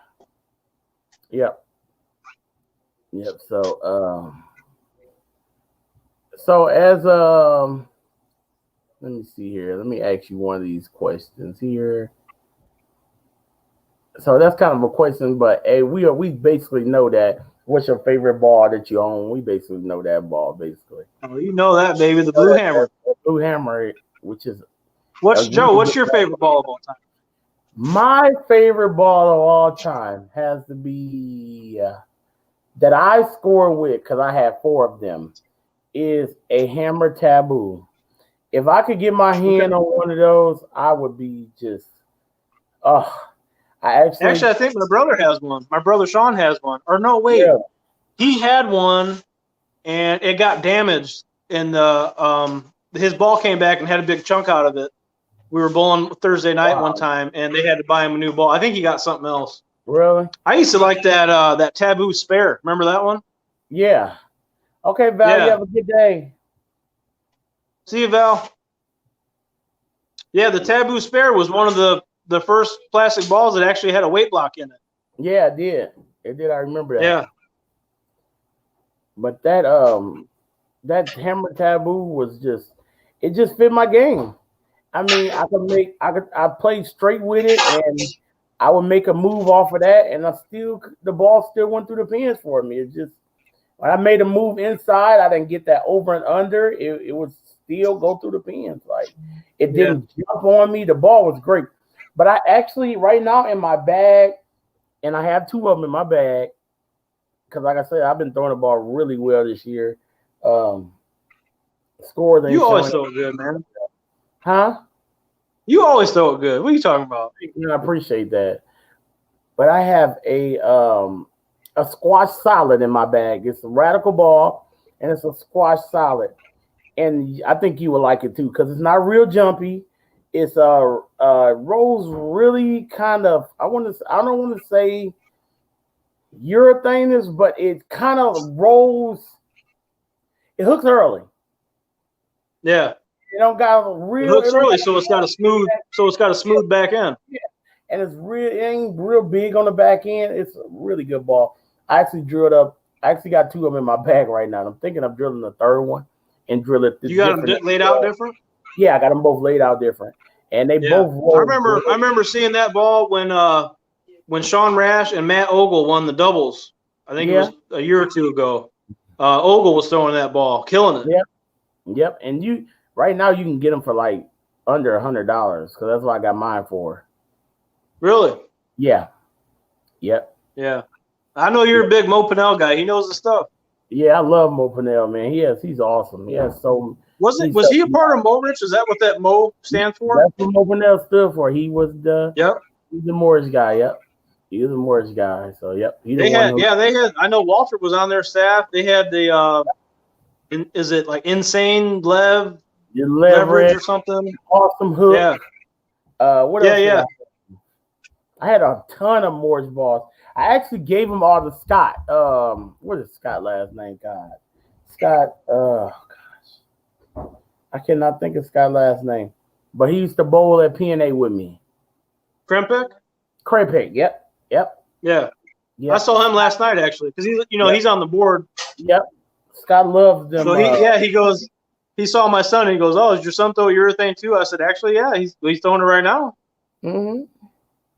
Hey, that whatever works. That's what you're supposed to throw. Whatever is good for you. I would never tell a person. I'll tell you what, that blue hammer is always in my bag, but I haven't been throwing it much this year just because Chippewa hooks so much. But that Storm Mix, that's probably the most consistent I've bowled with this year. I think I shot 650 something with it Thursday. Yeah, because I can miss right with it and it doesn't overhook. Yeah, because it's a urethane pearl. Okay. So it's like a real low end urethane. I like that ball a lot. I like that new Brunswick urethane they just came out with. Now that ball is something really, really that I think that's going to be in my bag. AJ has one. What is that? Brunswick. Oh gosh.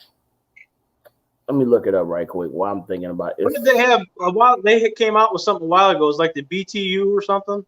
Yeah, but they just came out with that. That was better than urethane, but this is actually urethane. Yeah. What is that? That is. Let me see. What is that called? True Motion. Oh yeah. True Motion. That ball goes through the pins. Ooh, does that ball go through the pin? I'm talking about AJ was playing so far left with it the other day. I'm like, dude, there's no way that ball's coming back. Hey, do you know anything about I just saw something about Marshall Kent switching to it's called Big Bowling or something like that. Like he's switching ball companies. It's like an upstart. Yeah, look it up real quick. It's like an upstart bowling company. I saw some articles says Marshall Kent leaves Storm for a new upstart company or something like that. I think it's called Big Bowling. I don't know anything about it. Let's see here. A lot of people are jumping. Kyle Sherman just switched to Storm. You had Rash a couple years ago leaving Brunswick, which I never thought would happen. Yeah, that was for money. He went to 900 Global. What's that? Money. That was for the money. And then what he figured out, the thing is, reason why he for big upstart Big Bowling. Yep. Yeah. Yep, Big Bowling. But the thing is, the reason why Rash left is because, the U motion, U motion and True Motion. Those are great bowling balls. And Big Bowling, Rhino Page. Wow, Rhino Page went to Big Bowling too. I didn't know that. Wow. Reason why Rash left was because, remember when the merger, when they bought Hammer and all that stuff, Rash wasn't going to be the main focus anymore. He wasn't going to be the main person they were going to be focusing on anymore. So it was like, he was like, man, this is my chance to go somewhere where I still could be notarized. Well, he'll be the face of the company. Yeah, and then he got a great deal as well. He got a great deal. So that was all. I'm sure they get some kind of signing bonus or something, right? Huge signing bonus, huge. Yeah. That's what a couple of years ago Simonelli left Brunswick to go to Motive because he got a huge signing bonus, but it didn't work out. He ended up dropping in the middle of his contract because he was losing everything. You know, Simonelli left the tour. He's not on tour no more. Yeah, I heard that.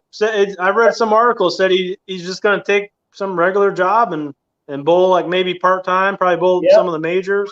Yeah, because when he left Brunswick, it really hurt like with everything. But now he still throws all Brunswick and Radical stuff when he does bowl because it's what matches up. He didn't leave because of the equipment. He left because Motive gave him such a big bonus, and he thought that what he was going to be able to do was because Motive had all those urethane balls, he thought it was going to keep him left in a comfortable place, and he was just going to play left all the time.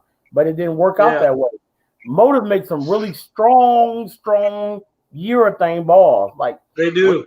All those tanks, but that Desert Tank I heard is a man. Everybody else throwing that. What they just come out with, the Fatal Venom or something? Everybody's throwing that ball. Mike Kimball has one, and dude, he's so far left. When I'm like, dude, there's no way that's your thing, dude. Like, there's no way. He's so far inside swinging that ball. What's he got? The Venom? Is that it? Yep. I don't think that's not urethane, is it? Isn't that resin? He got that new, wherever the new urethane ball is. He has it. I think it's that Desert Tank.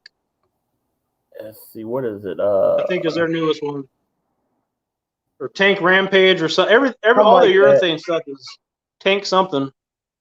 Yeah, I know Mikey has them. That's all Mikey throws on the house shots. Yeah, he has a Tank Blitz. That's what Tank Blitz. Yeah, that's what Kimball has. But Mikey has them all. That's all Mikey throw on the house shot. Yeah. Joe, do you have a certain brand? I know you're a Radical guy. Would you say that's your favorite? Yeah, I've been basically all Radical the last like 2 years. I've been all Radical, all Radical the last 2 years, like from top to bottom, all Radical the last 2 years. Yeah. So actually, you were asking me who my favorite guys are. Like, I'm a big Doherty fan. Just because we have the same style. Actually, you told me, you were like, man, you should mess with some of these guys. They'll get back to you. They're good guys. And I messaged Tom, and I said, hey man, I'm a no thumber too, and congrats on all your success. And I asked him what he throws on house shots, and he said the Hammer Rebel Yell. Mm-hmm. And I bought it, and AJ told me, he said you should put a full roller drill on it and just see how it is. And I'm not a full roller. I don't know why I listened to him. I love you, AJ, but it just didn't work for me. I gave it to Gooley, I said, hey, man, drill this any way you want. I don't care what you do with it. And he said, you would really benefit from a short pin layout, I think. I said, okay. And so he worked on a Saturday. He took my ball, he measured my pap and everything.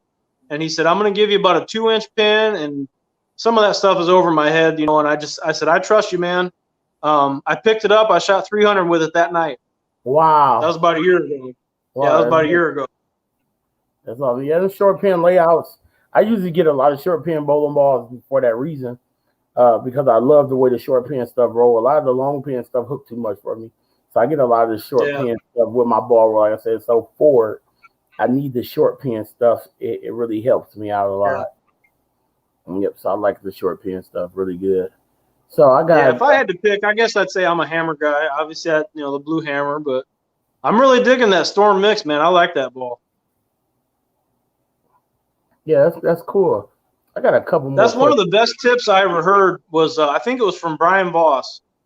And he said, you should play an area on the lane that gives you the most room for air. And that's what you do. And that makes total sense. If you can miss left, in the oil and it sits there and still hits a pocket, and if you can miss right and it doesn't jump too hard, then you're in the right spot. Yep, that's it. That's where you should be trying to play the lanes, or you shouldn't play anything that's too hard. So are you ever looking, do you ever feel like you ever want to bowl any regionals? I think it would be fun. I know they have that one in Elkhart every year. Maybe just something like that once a year, because I would know a lot of the guys bowling in it probably, and it's not something I would ever want to pursue. Yeah. I'm a league bowler, and I'm fine with that. That's all I want to do. I'll bowl city and state, and maybe some MBAs and stuff like that. But if it's something local like that, yeah, it'd be fun. Yeah.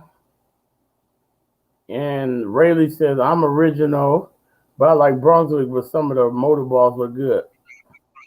Yeah, motive is like I said, motive is for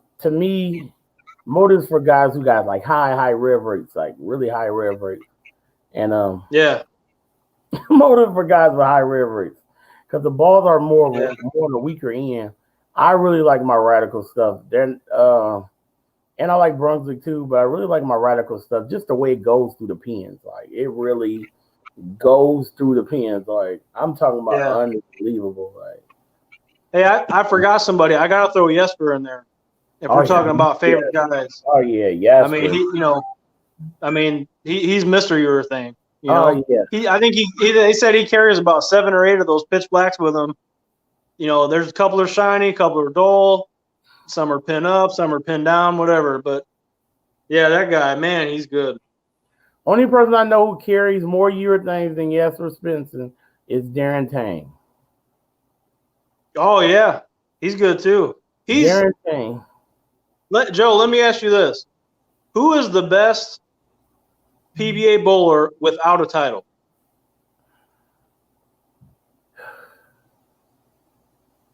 You might throw Darren in there.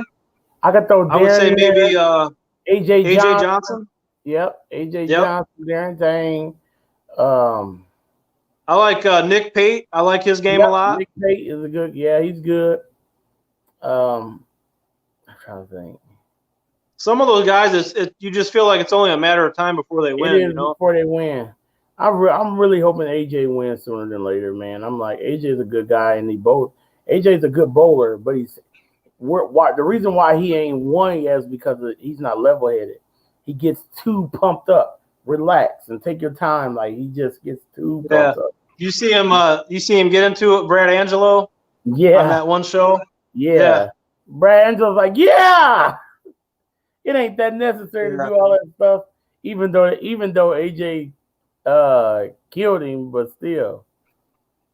Beaver told me a good Brad Angelo story. I guess I don't know him or anything, but I guess he's not the nicest guy sometimes. Oh, really? And they were bowling a regional, Brad Angelo, and they were all bowling a regional, and they met at somebody's house, and they were on like the back porch, and he said there was this chair that was broken. So they told everybody, hey, don't sit in that chair, it's broken. Well, when Brad showed up, they didn't say nothing to him. Like, he was there, but nobody really liked him. Yeah. They didn't say nothing to him, and he sat in it, and he fell over, and everybody was laughing at him, and he got all mad. It's like the guy, he said, like, the guy can't take a joke. Like, he's just, I don't know, like he's just full of himself or something. I don't know. I could see it. I could see it, definitely. See him having that type of Maybe it was Mikey that told me that. I can't remember. It was one of those guys. Yeah, I could definitely see him having that type of attitude. Like, he seems like that to me too. Yeah. When he came out though, his first year on tour, he made a ton of shows before he won. He made like 7 or 8 shows that year. I know, this dude is, but like I say, and Big Al said Mitch Hoope is a good bowler too. Yes, he is. He's really good. Yeah, yeah. Yeah, he's good. Packy, what about Packy Hanrahan? Yeah, I like Packy too. Packy's a good bowler too. Really good bowler. But my favorite right now is Chris Prater. Oh, I just love his game. Yeah. Chris is so good. Like, he's so good. Like, he's so good at the bottom. Like, his physical game. Him and EJ is probably the best, like, one-handed bowlers out right now, easily. I mean, that will throw the one-handed easily.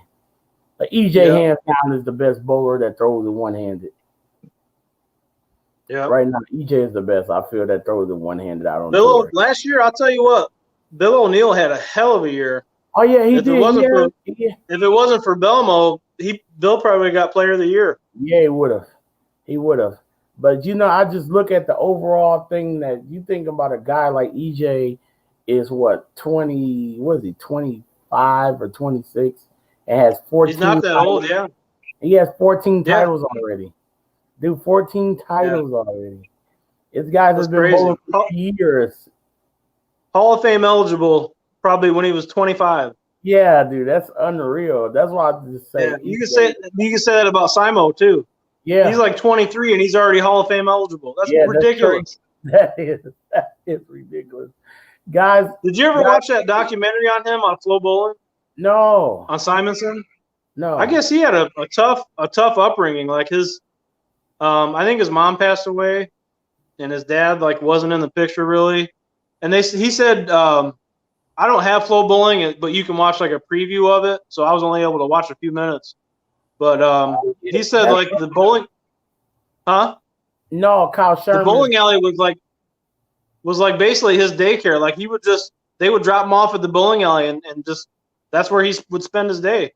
Really? And he said he would. It was nothing for him to bowl 20 games a day.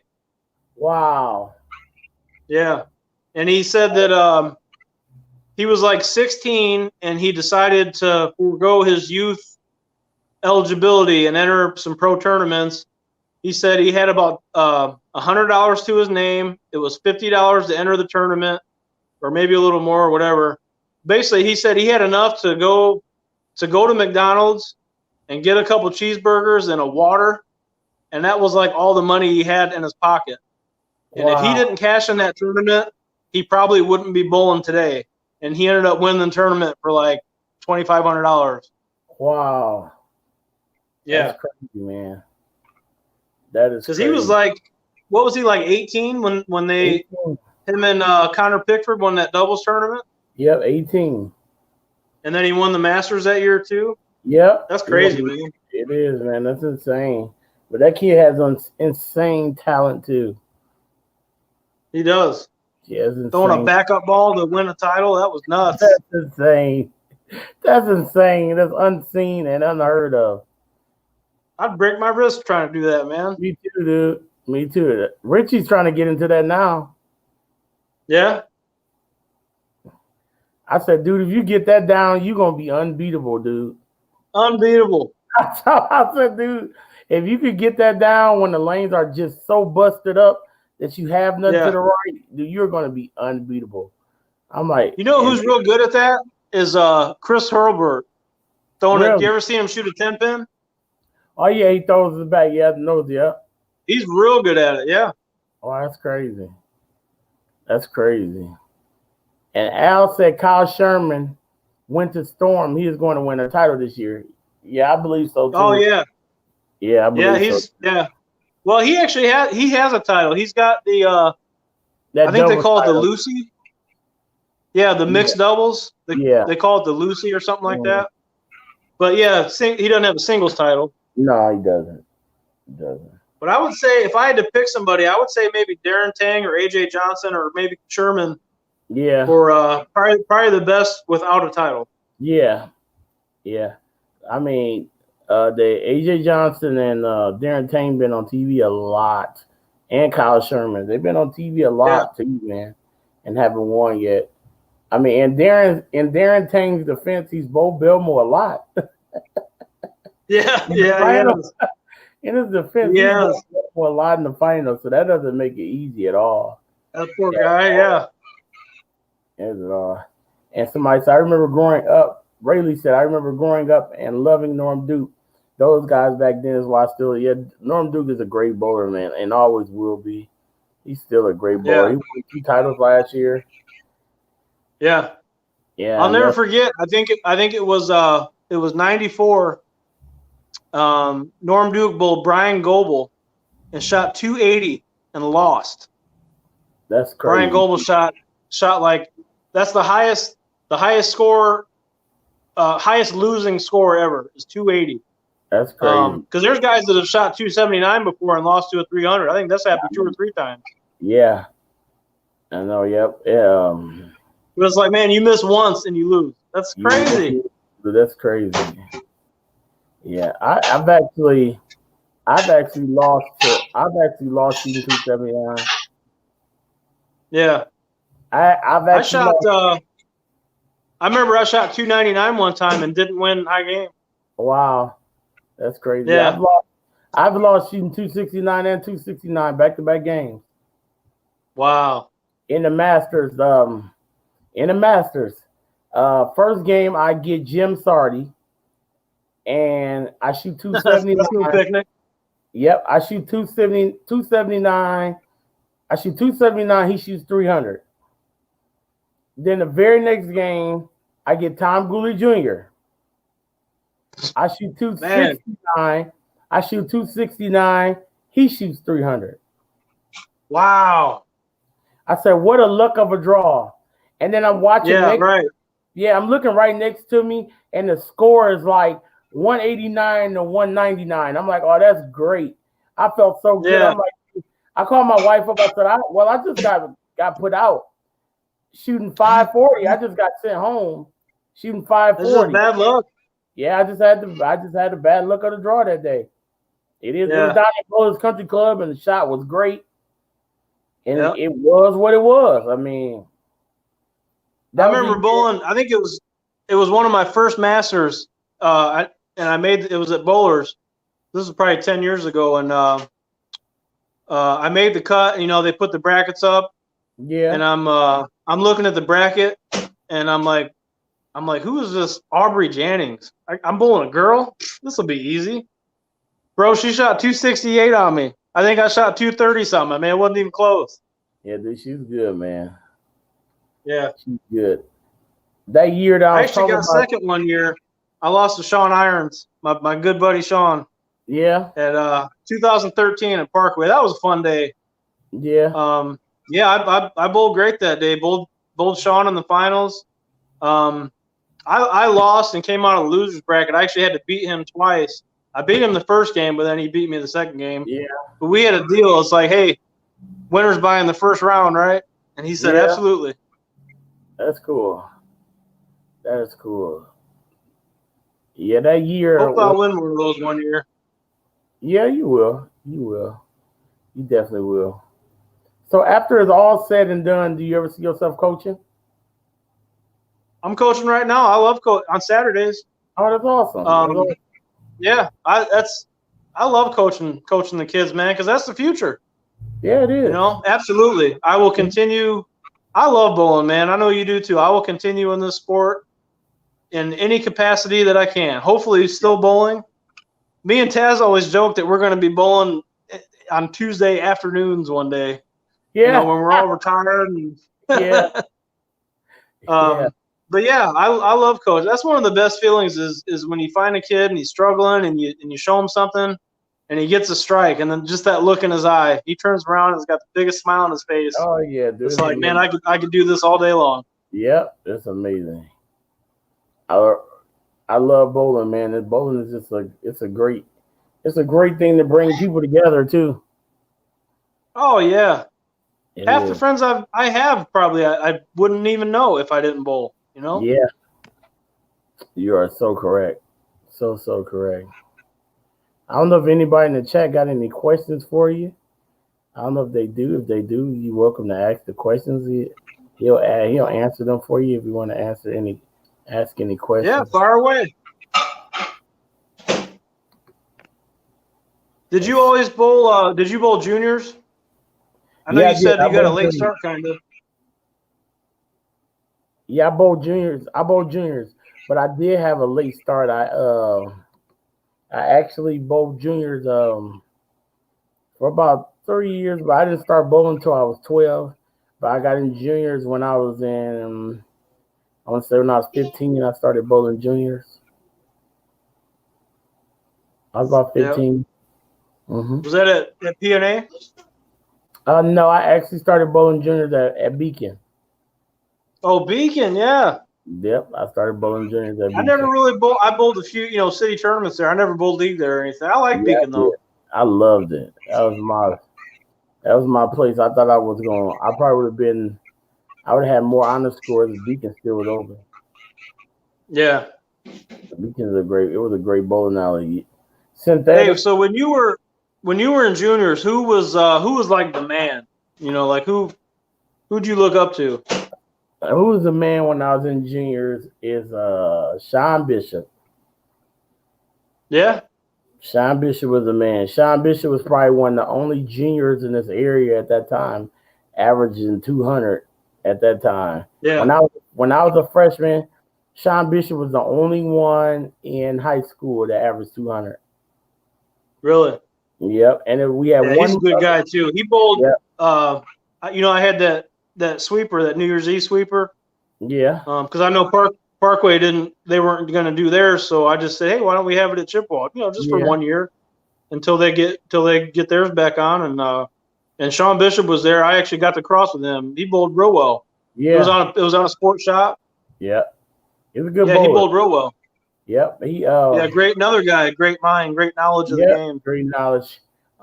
He was averaging around 210, 212. And then the only one who was close to him was a guy on my team. He averaged 199, and he was the closest one to him. And I think I averaged like $180 or something. But our team was good too. We were like the second best team, and they were first. They were older than us, so that's what made them better than us. But by the time my sophomore year came, we was the best team in the city. My sophomore year in high school. Growing up, the man at Chippewa was Matt Stockton. Yeah. That guy was good. Him and Jeff Stout too. Jeff Stout was the first guy that I ever actually saw shoot a 300. Really? Yeah, I think he's a little bit older than me. I was probably 13, 14, he was 18. Yeah. And he was the first guy I saw live bowl a 300. That was the coolest thing in the world, man. Yeah. Yeah. Yeah. First time they had a good squad. It was Stockton, it was Jeff Stout, and Ryan Lovelady. Remember him? Yeah, I remember Ryan. They had a squad, man. That's cool. That is cool. I remember the first time I ever seen Stockton, he was down at Parkway throwing the ball, straight down 5, just killing it, man. I'm like, man, who is this guy? Unreal. Yeah, a really good bowler. I wonder who has in our area, who has the highest average. If anybody's ever averaged 240 or. I'm not sure. I know Richie he was 237 or 238 1 year at Parkway. I think Fenimore was up there. I think Bill Crane's up there. Mm-hmm. 238 or something. I wonder if that's maybe that is the high. I don't know. I'm not sure. I would have to look it up for sure. Because I know the high series is Mendenhall 869. I think for a right-hander is who was that guy at PNA that one year? Lewandowski or something? Yeah. Shot like 867. Yeah. Yeah. That's crazy. That's insane. I know Hartman had it for a while, 857. Yep, he did for a while. And actually Brendan Kraft actually beat him out of it, had it for a while as well too. Brendan Kraft shot. Oh yeah? Yeah, he had it for a while. Yep. Yep. So yeah. Maybe Jan Davis would know that. Yeah, she who has the high average ever in this area. Yeah. Let me see. I don't know if any of that stuff is online or not. I'm not sure.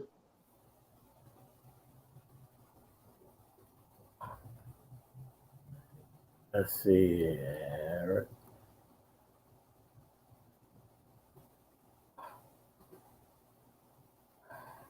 So what's in your bag right now? You said you got that squash?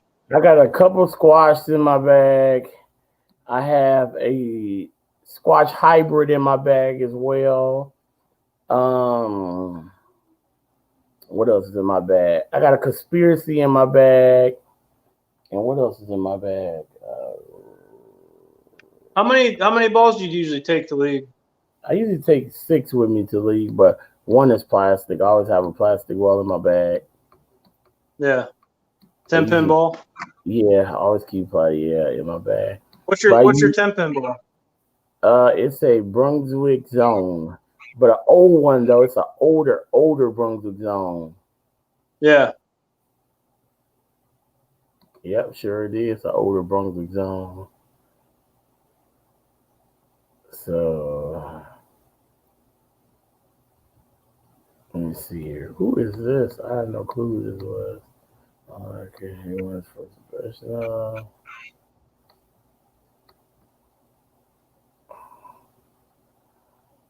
I don't see. No, I don't show it on here. We'll have to ask Jan. I bet she knows. Yeah, I'm pretty sure she knows. I think I heard that it was Fenimore one year, 238 or 9 or something. Yeah, it's a really good bowl. You said, and it's a stress reliever as you just set your mind on bowling and nothing else. Yeah. Yes. Oh, definitely. Yeah. It's an escape. It's my hobby. Yeah. But with work and family, everybody has to have some kind of hobby, right? Oh yeah. Most definitely. And it's the circle of life, man. My kids are getting into it just like I was a kid and looked up to my parents and grandparents that bowled. And that's the kids are the future, man. Yep, you're right. You're so right. So, yeah, this was definitely fun. I definitely had a really good time today. Thank you for coming on. Sorry about the technical difficulties, man. Oh, you're fine. You're fine. That's no problem at all. But this was definitely. I had my screen freeze up a few times, but that's all right. Glad we got it worked out. Yeah. Thanks for having me, man. Not a problem. Thank you for coming on. I appreciate you. So this was fun, everybody. I'm going to get ready to wrap this up because I actually got something to do in a minute. But this was fun. I appreciate you for coming on, my brother. Thank you so much. Yeah, man. This was an awesome time. This was a good time, man. Thanks for having me. I'm honored that you even asked me, Thank you for coming. I appreciate that.